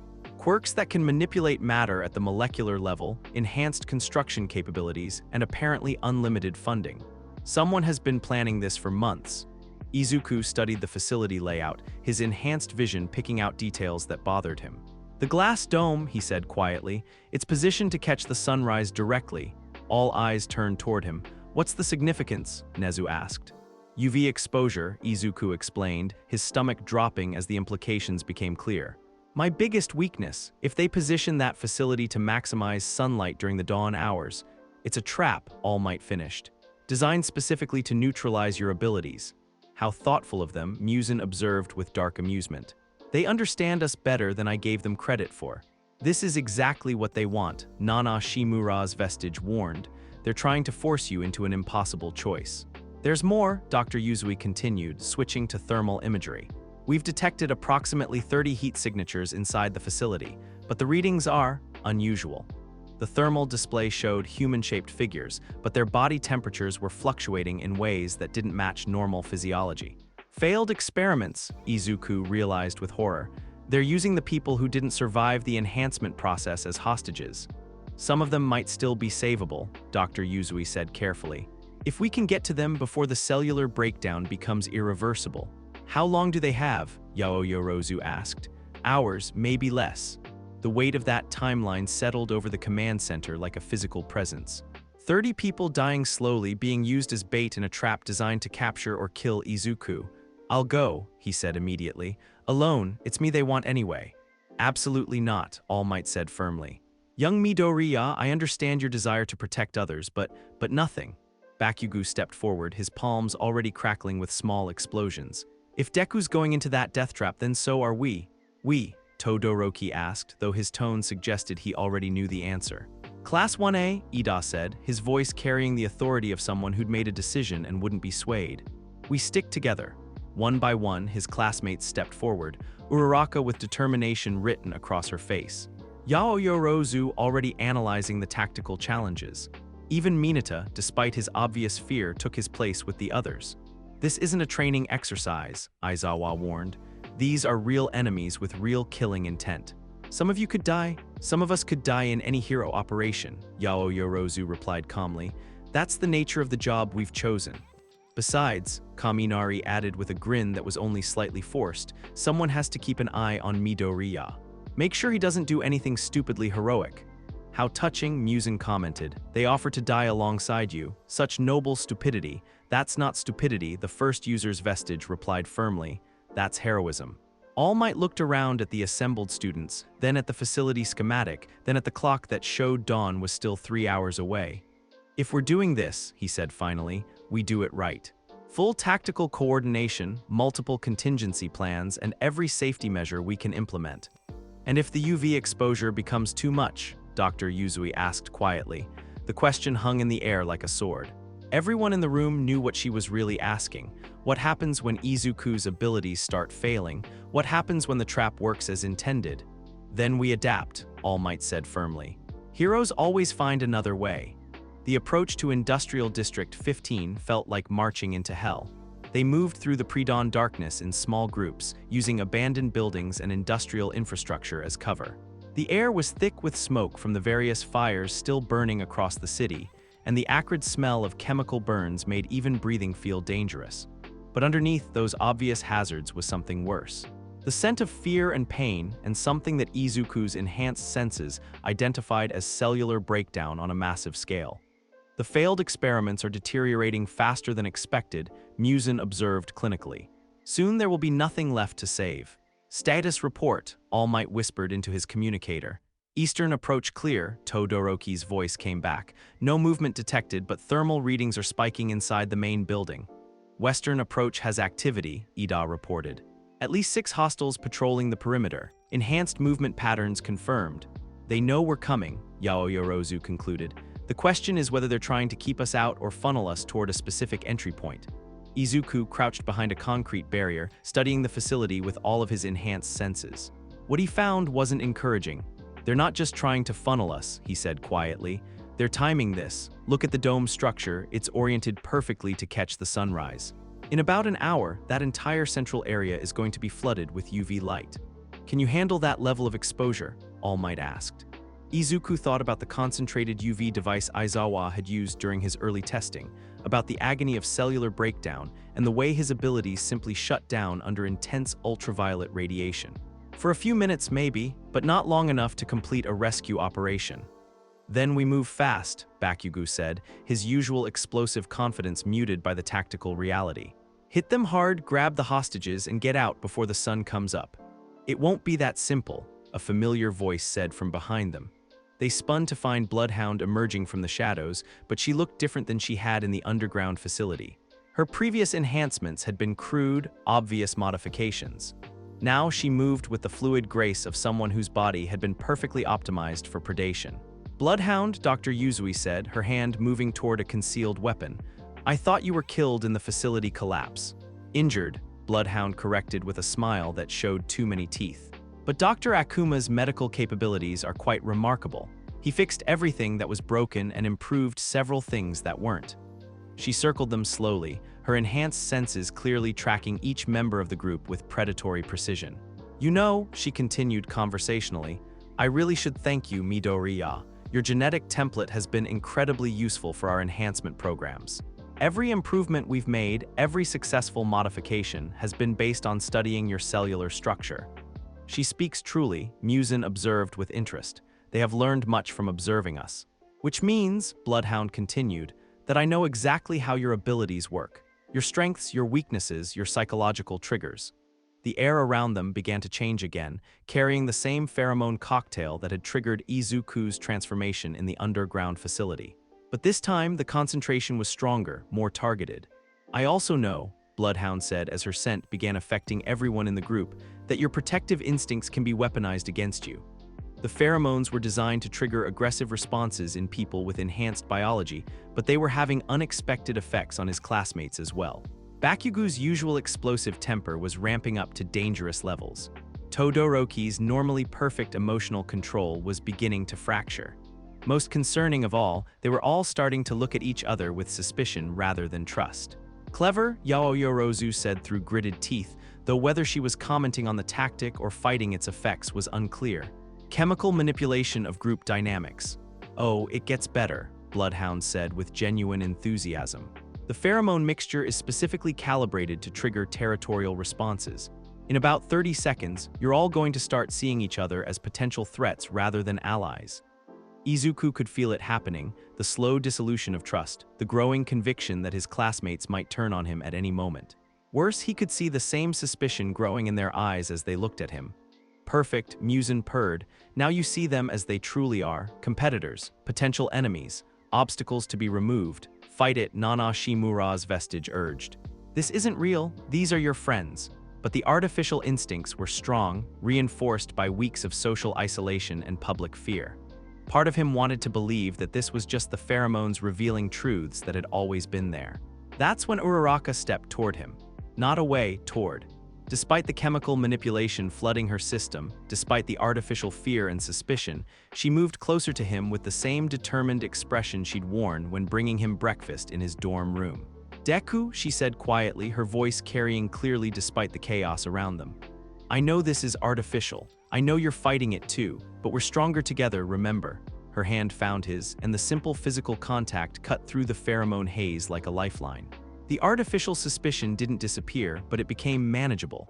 One by one, the others followed her example. Ida stepped up on his other side.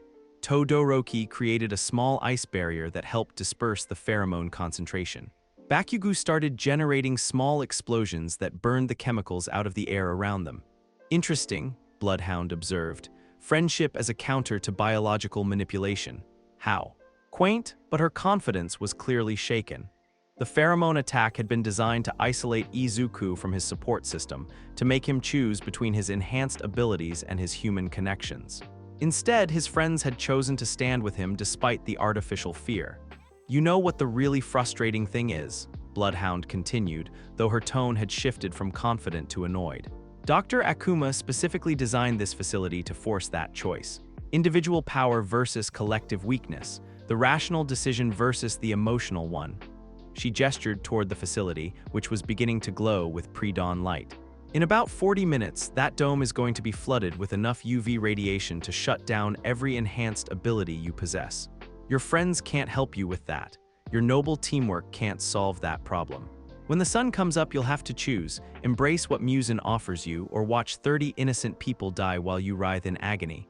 She presents the choice clearly, Muzan observed, power or principle, survival or sacrifice. There's always another way, All Might's vestige said firmly. Heroes find another way. Maybe, Izuku said quietly, looking up at the facility that had been specifically designed to kill him. But first we have to get inside. The assault began with Todoroki's ice. A massive wave of frozen water that flash froze the air around the facility, disrupting thermal sensors and creating concealment for their approach. Bakugo followed with controlled explosions that took out the perimeter lighting, while Ida used his enhanced speed to disable communication arrays. But as they reached the facility's outer walls, it became clear that the real defenses were just beginning. The building's surface was covered with panels that began glowing as they approached, UV emitters designed to create a killing field around the entire structure. Not strong enough to cause immediate cellular breakdown, but enough to weaken Izuku's abilities and cause constant, grinding pain. I can push through it, he said through gritted teeth as the first waves of artificial sunlight hit him. Just stay close. They fought their way through automated defenses and synthetic demon guards, each level of the facility bringing them closer to the central dome and the increasing UV intensity. Izuku's abilities were degrading with each passing minute, his healing factor slowing, his shape-shifting becoming unstable. But his friends adapted. When his enhanced strength failed, Bakugo provided explosive force. When his speed dropped, Ida carried him through dangerous sections. When his senses became unreliable, Yaoyorozu created technological alternatives. They reached the central chamber just as the first rays of actual sunlight began streaming through the glass dome overhead. Dr. Akuma was waiting for them. The thin, pale scientist had undergone his own transformation since their last encounter. His body showed signs of extensive biological modification, enhanced musculature, reinforced skeletal structure, and most disturbing of all, what looked like synthetic demon blood flowing through transparent tubes grafted directly into his circulatory system. Around him, scattered throughout the chamber, were the hostages. 30 people in various stages of failed enhancement, some still conscious enough to call for help, others too far gone to recognize rescue when it arrived. "Welcome," Dr. Akuma said with genuine pleasure, "to the culmination of our research." The UV intensity was increasing by the minute as the sun rose higher, and Izuku could feel his abilities shutting down one by one. Soon he'd be helpless, and his friends would be facing an enhanced opponent without their primary advantage. Now, Muzan whispered urgently, "Before it's too late, accept what I offer and end this." "There has to be another way," Nana Shimura insisted. "What other way?" the sixth user asked grimly. "The UV exposure is beyond his tolerance. Without his abilities, they're all going to die." Dr. Akuma raised a syringe filled with glowing liquid, his smile sharp with anticipation. "Let's see which monster is stronger, boy," he said, and injected himself with what looked like concentrated demon essence. The transformation that followed was immediate and horrifying. As the first full rays of sunrise flooded the chamber, and Izuku's last defenses began to fail, he realized that the real test was just beginning. Dr. Akuma's transformation was an abomination of science and ambition. His body stretched and twisted as the concentrated demon essence flooded his system, but unlike Izuku's natural adaptations, this was forced evolution without biological harmony. Extra limbs erupted from his torso, each one ending in claws that dripped with acidic secretions. His face elongated into something predatory, revealing rows of needle-sharp teeth designed for tearing rather than eating. Most horrifying of all were his eyes, not the controlled red of Muzan's influence, but a chaotic rainbow of colors that suggested his enhanced vision was processing far too much information for his human brain to handle. "Beautiful, isn't it?" Dr. Akuma said, his voice now carrying harmonics that made everyone in the chamber flinch. "This is what you could become, Midoriya, perfect, efficient, beyond the limitations of human weakness." The UV intensity was increasing with every passing second as the sun climbed higher in the sky. Izuku could feel his cellular structure beginning to break down, his healing factor shutting down, his shape-shifting abilities becoming unreliable and painful. Now Muzan's voice was urgent in his mind. "Before the degradation becomes irreversible, accept my gift and end this farce." "There has to be another way," Nana Shimura insisted, but even her vestige voice sounded strained. "What other way?" the fourth user asked grimly. "Look at him. The UV exposure is destroying his enhanced biology. Without his abilities, they're all dead." Dr. Akuma moved with hideous grace, his multiple limbs allowing him to attack from impossible angles. His first strike sent Bakugo flying across the chamber, explosive sweat igniting uselessly against reinforced skin that had been designed to withstand far worse. "Too slow," Dr. Akuma laughed as Ida tried to close distance with his engines. A casual backhand sent the speedster crashing into a bank of monitoring equipment. "Too weak," Todoroki's ice attacks melted before they could make contact, the demon's enhanced body temperature turning defensive barriers into steam. Yaoyorozu's created weapons shattered against claws that could cut through steel like paper. And through it all, Izuku stood in the center of the chamber, watching his friends get hurt while his own abilities continued to fail. "Enough," Muzan snarled. "Watch them suffer for your prideful foolishness or accept what you must become." The UV exposure was reaching critical levels. Izuku could feel his skin beginning to blister, his enhanced metabolism crashing, his very DNA starting to unravel under the artificial sunlight. Dr. Akuma seemed to sense his weakness. "You see," he called out while casually swatting away another of Uraraka's attempts to make him weightless. This is what heroism gets you: pain, weakness. The helpless knowledge that your friends are dying because of your limitations. He grabbed Mineta by the throat, his acid-dripping claws poised to end the small student's life. But it doesn't have to be this way, Dr. Akuma continued conversationally. Embrace what you really are, show them the monster they've been so afraid of, save them through strength rather than sentiment. Yes, Muzan whispered seductively. Let me give you everything. Perfect regeneration that ignores UV exposure.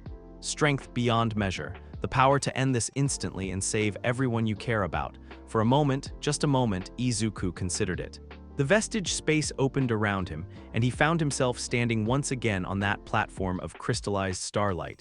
But this time, Muzan wasn't lurking in the shadows. He stood at the center, offering a hand that gleamed with dark promise. Take it, Muzan said simply. Become what you were meant to be, perfect, untouchable, magnificent. Around them, the OFA vestiges watched with expressions of concern and sorrow. Young Midoriya, All Might's vestige, said quietly, I won't lie to you. If you accept his offer, you'll save your friends today, but you'll lose yourself in the process. Will I? Izuku asked, looking at Muzan's outstretched hand. Or will I finally stop pretending to be something I'm not?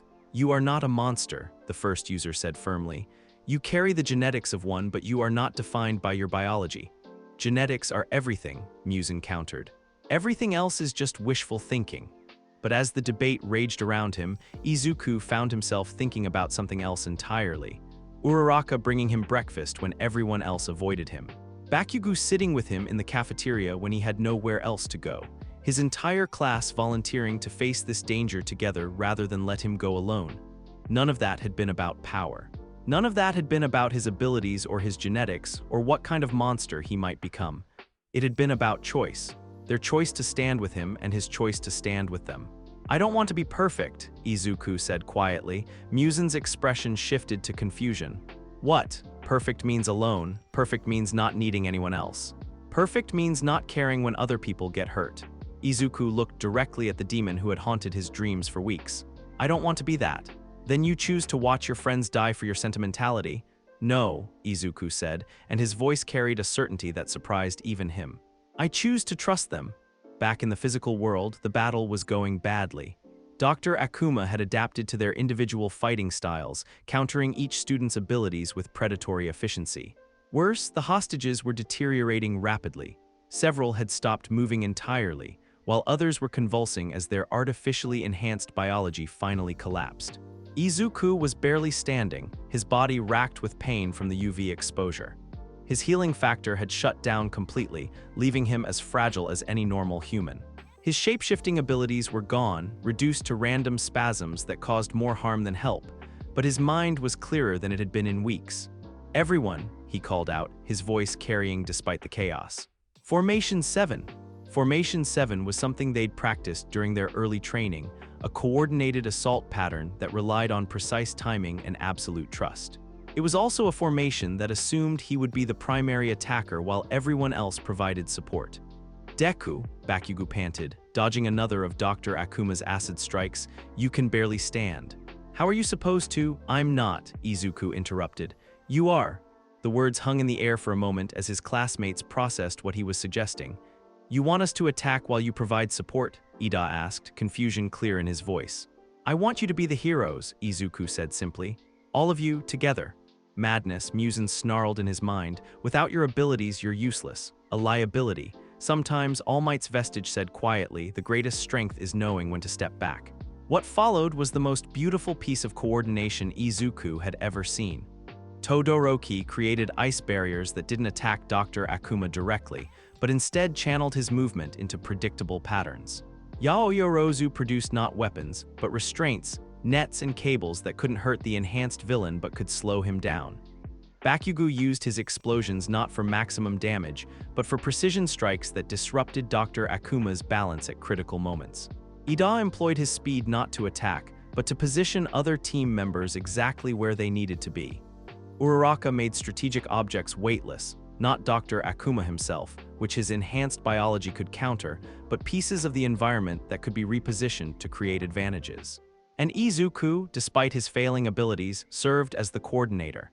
His enhanced senses were degraded but still functional enough to read Dr. Akuma's movement patterns. His tactical knowledge, accumulated through weeks of studying with both heroic and demonic influences, let him predict the villain's responses. Todoroki, ice wall 3 meters left, he called out. Bakugo, explosion at ground level in 2 seconds. Ida, extract Yaoyorozu and reposition to eastern wall. It was like conducting an orchestra of violence, each student playing their part in perfect harmony. Dr. Akuma, despite his enhancements, began to falter. He was designed to counter individual heroes, not coordinated teamwork. His multiple limbs were advantages in single combat, but they became liabilities when he had to track 6 different opponents moving in synchronized patterns. Impossible, he snarled, as one of his acid attacks was deflected by Todoroki's ice directly into a containment net that Yaoyorozu had positioned with Uraraka's help. You're just children, yeah, Bakugo said with a sharp grin as his explosion sent the villain stumbling directly into Ida's path. But we're children who fight together. The end came not with a single devastating attack, but with accumulated advantage. Dr. Akuma, overconfident in his individual power, had neglected to account for the exponential increase in capability that came from true teamwork.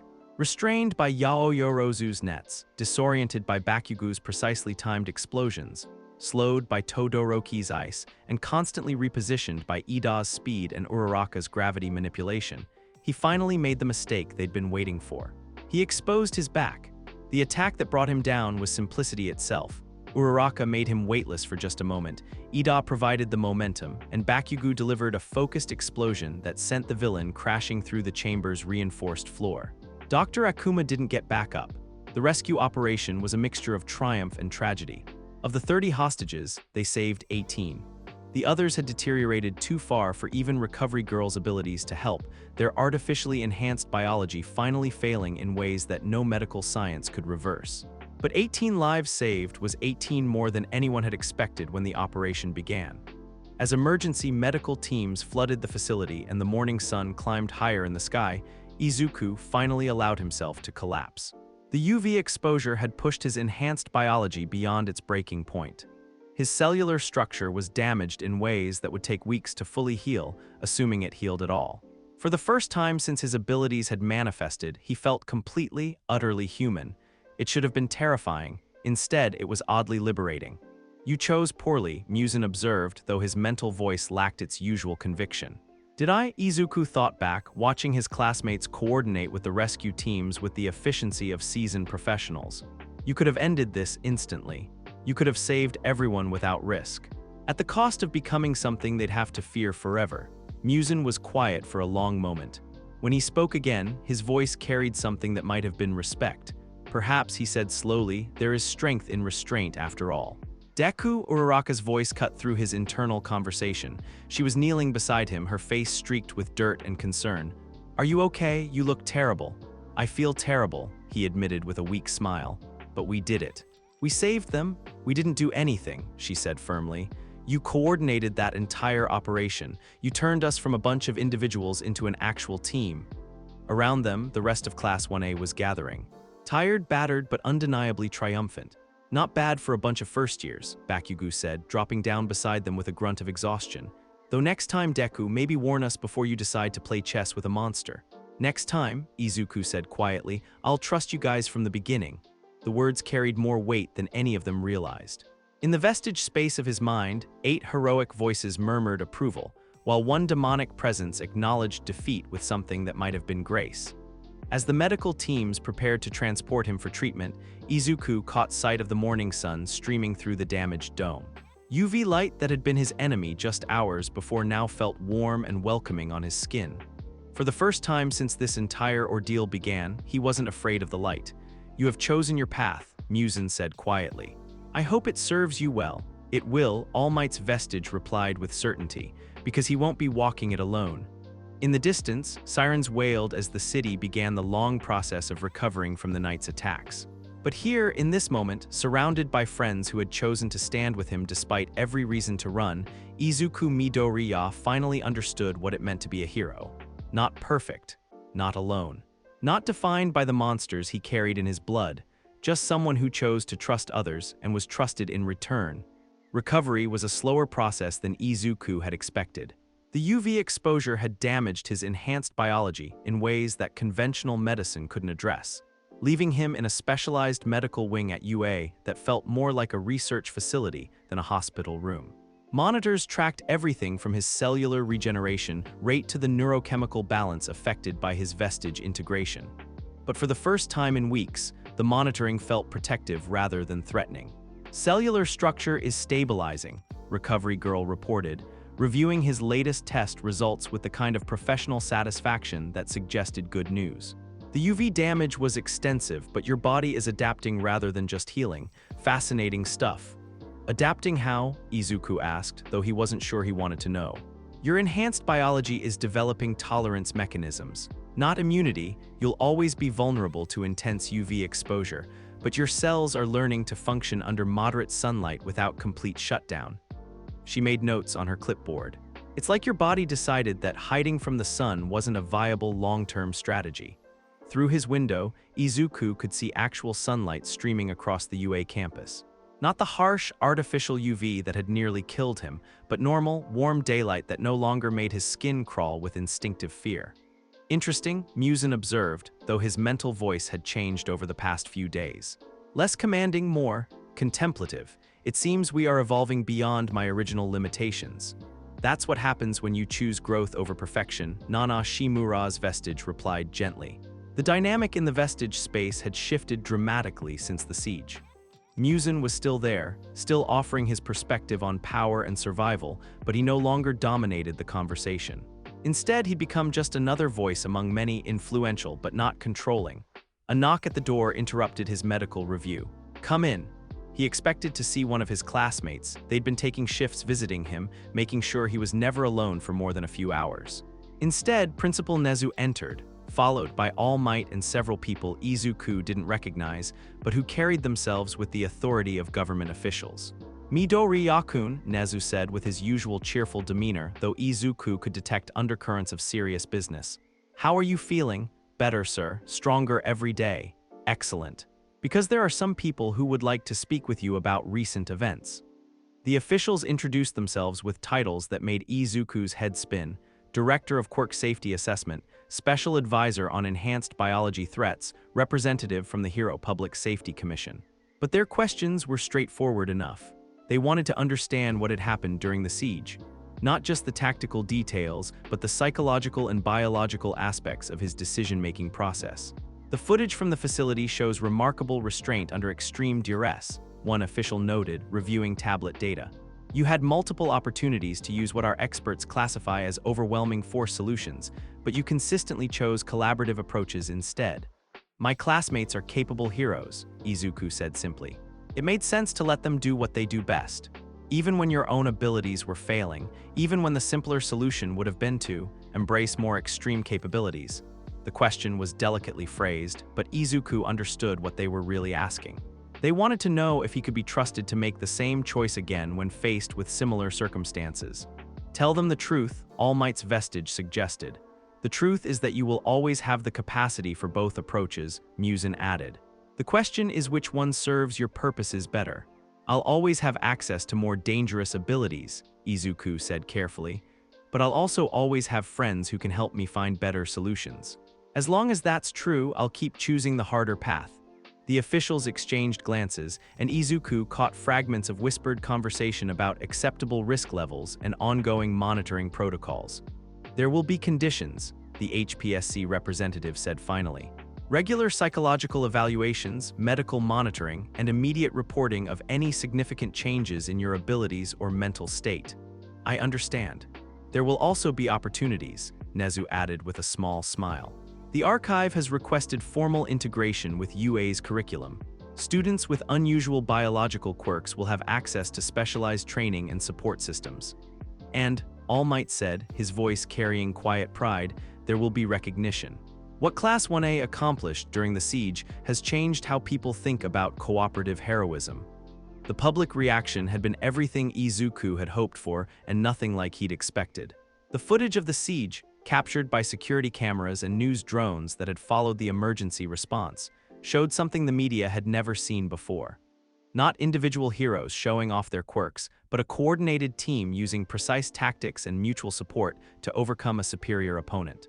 More importantly, it showed Izuku not as a monster barely contained, but as a strategic coordinator who put his classmates' safety and success ahead of his own glory. The shift in public opinion hadn't been universal or immediate, but it had been noticeable. Demon Blood Boy Lead's heroic rescue had replaced dangerous student threatens classmates in the headlines. Comment sections that had been filled with calls for his expulsion now debated the ethics of judging heroes by their appearance rather than their actions. "Look at this one," Uraraka said, reading from her phone during one of her visits. "I was wrong about Midoriya, watching him coordinate that battle while his own abilities were failing. That's what real leadership looks like." "Don't read the comments," Izuku said automatically. "Nothing good ever comes from reading the comments. This one's different though. Listen, my daughter asked me why I was scared of the boy with the blood quirk. After watching the siege footage, I realized I didn't have a good answer. He saved people. That should be enough." It was progress. Slow, uneven, complicated progress, but still movement in the right direction. "See how quickly they change their tune when you prove useful to them," Muzan observed with familiar cynicism. "Or maybe they just needed time to see past their initial fear," the second user's vestige suggested. "People can learn. It's one of their better qualities." The formal hearing was held in a conference room at UA, but it felt more like a celebration than a trial. Class 1A sat together at one side of the table, while faculty, government officials, and archive representatives occupied the other.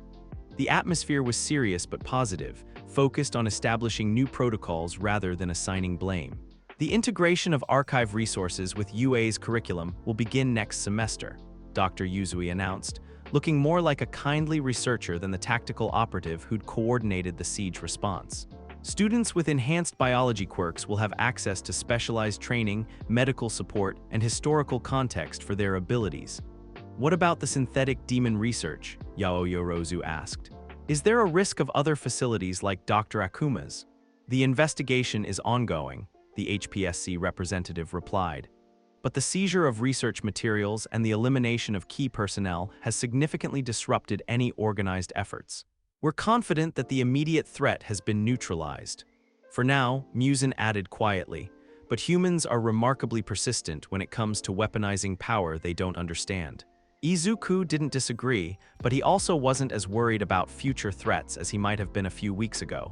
He'd learned something important during the siege. He didn't have to face dangers alone anymore. "There's one more item," All Might said, standing with the kind of formal bearing that suggested something significant. "Midoriya Izuku, on behalf of UA High School and the Hero Public Safety Commission, I'm authorized to present you with an official commendation for exceptional heroism under adverse conditions." The certificate was formal and impressive, but what mattered more was what All Might said next. "More importantly, you've proven that true heroism isn't about having the most powerful quirk or the most impressive abilities.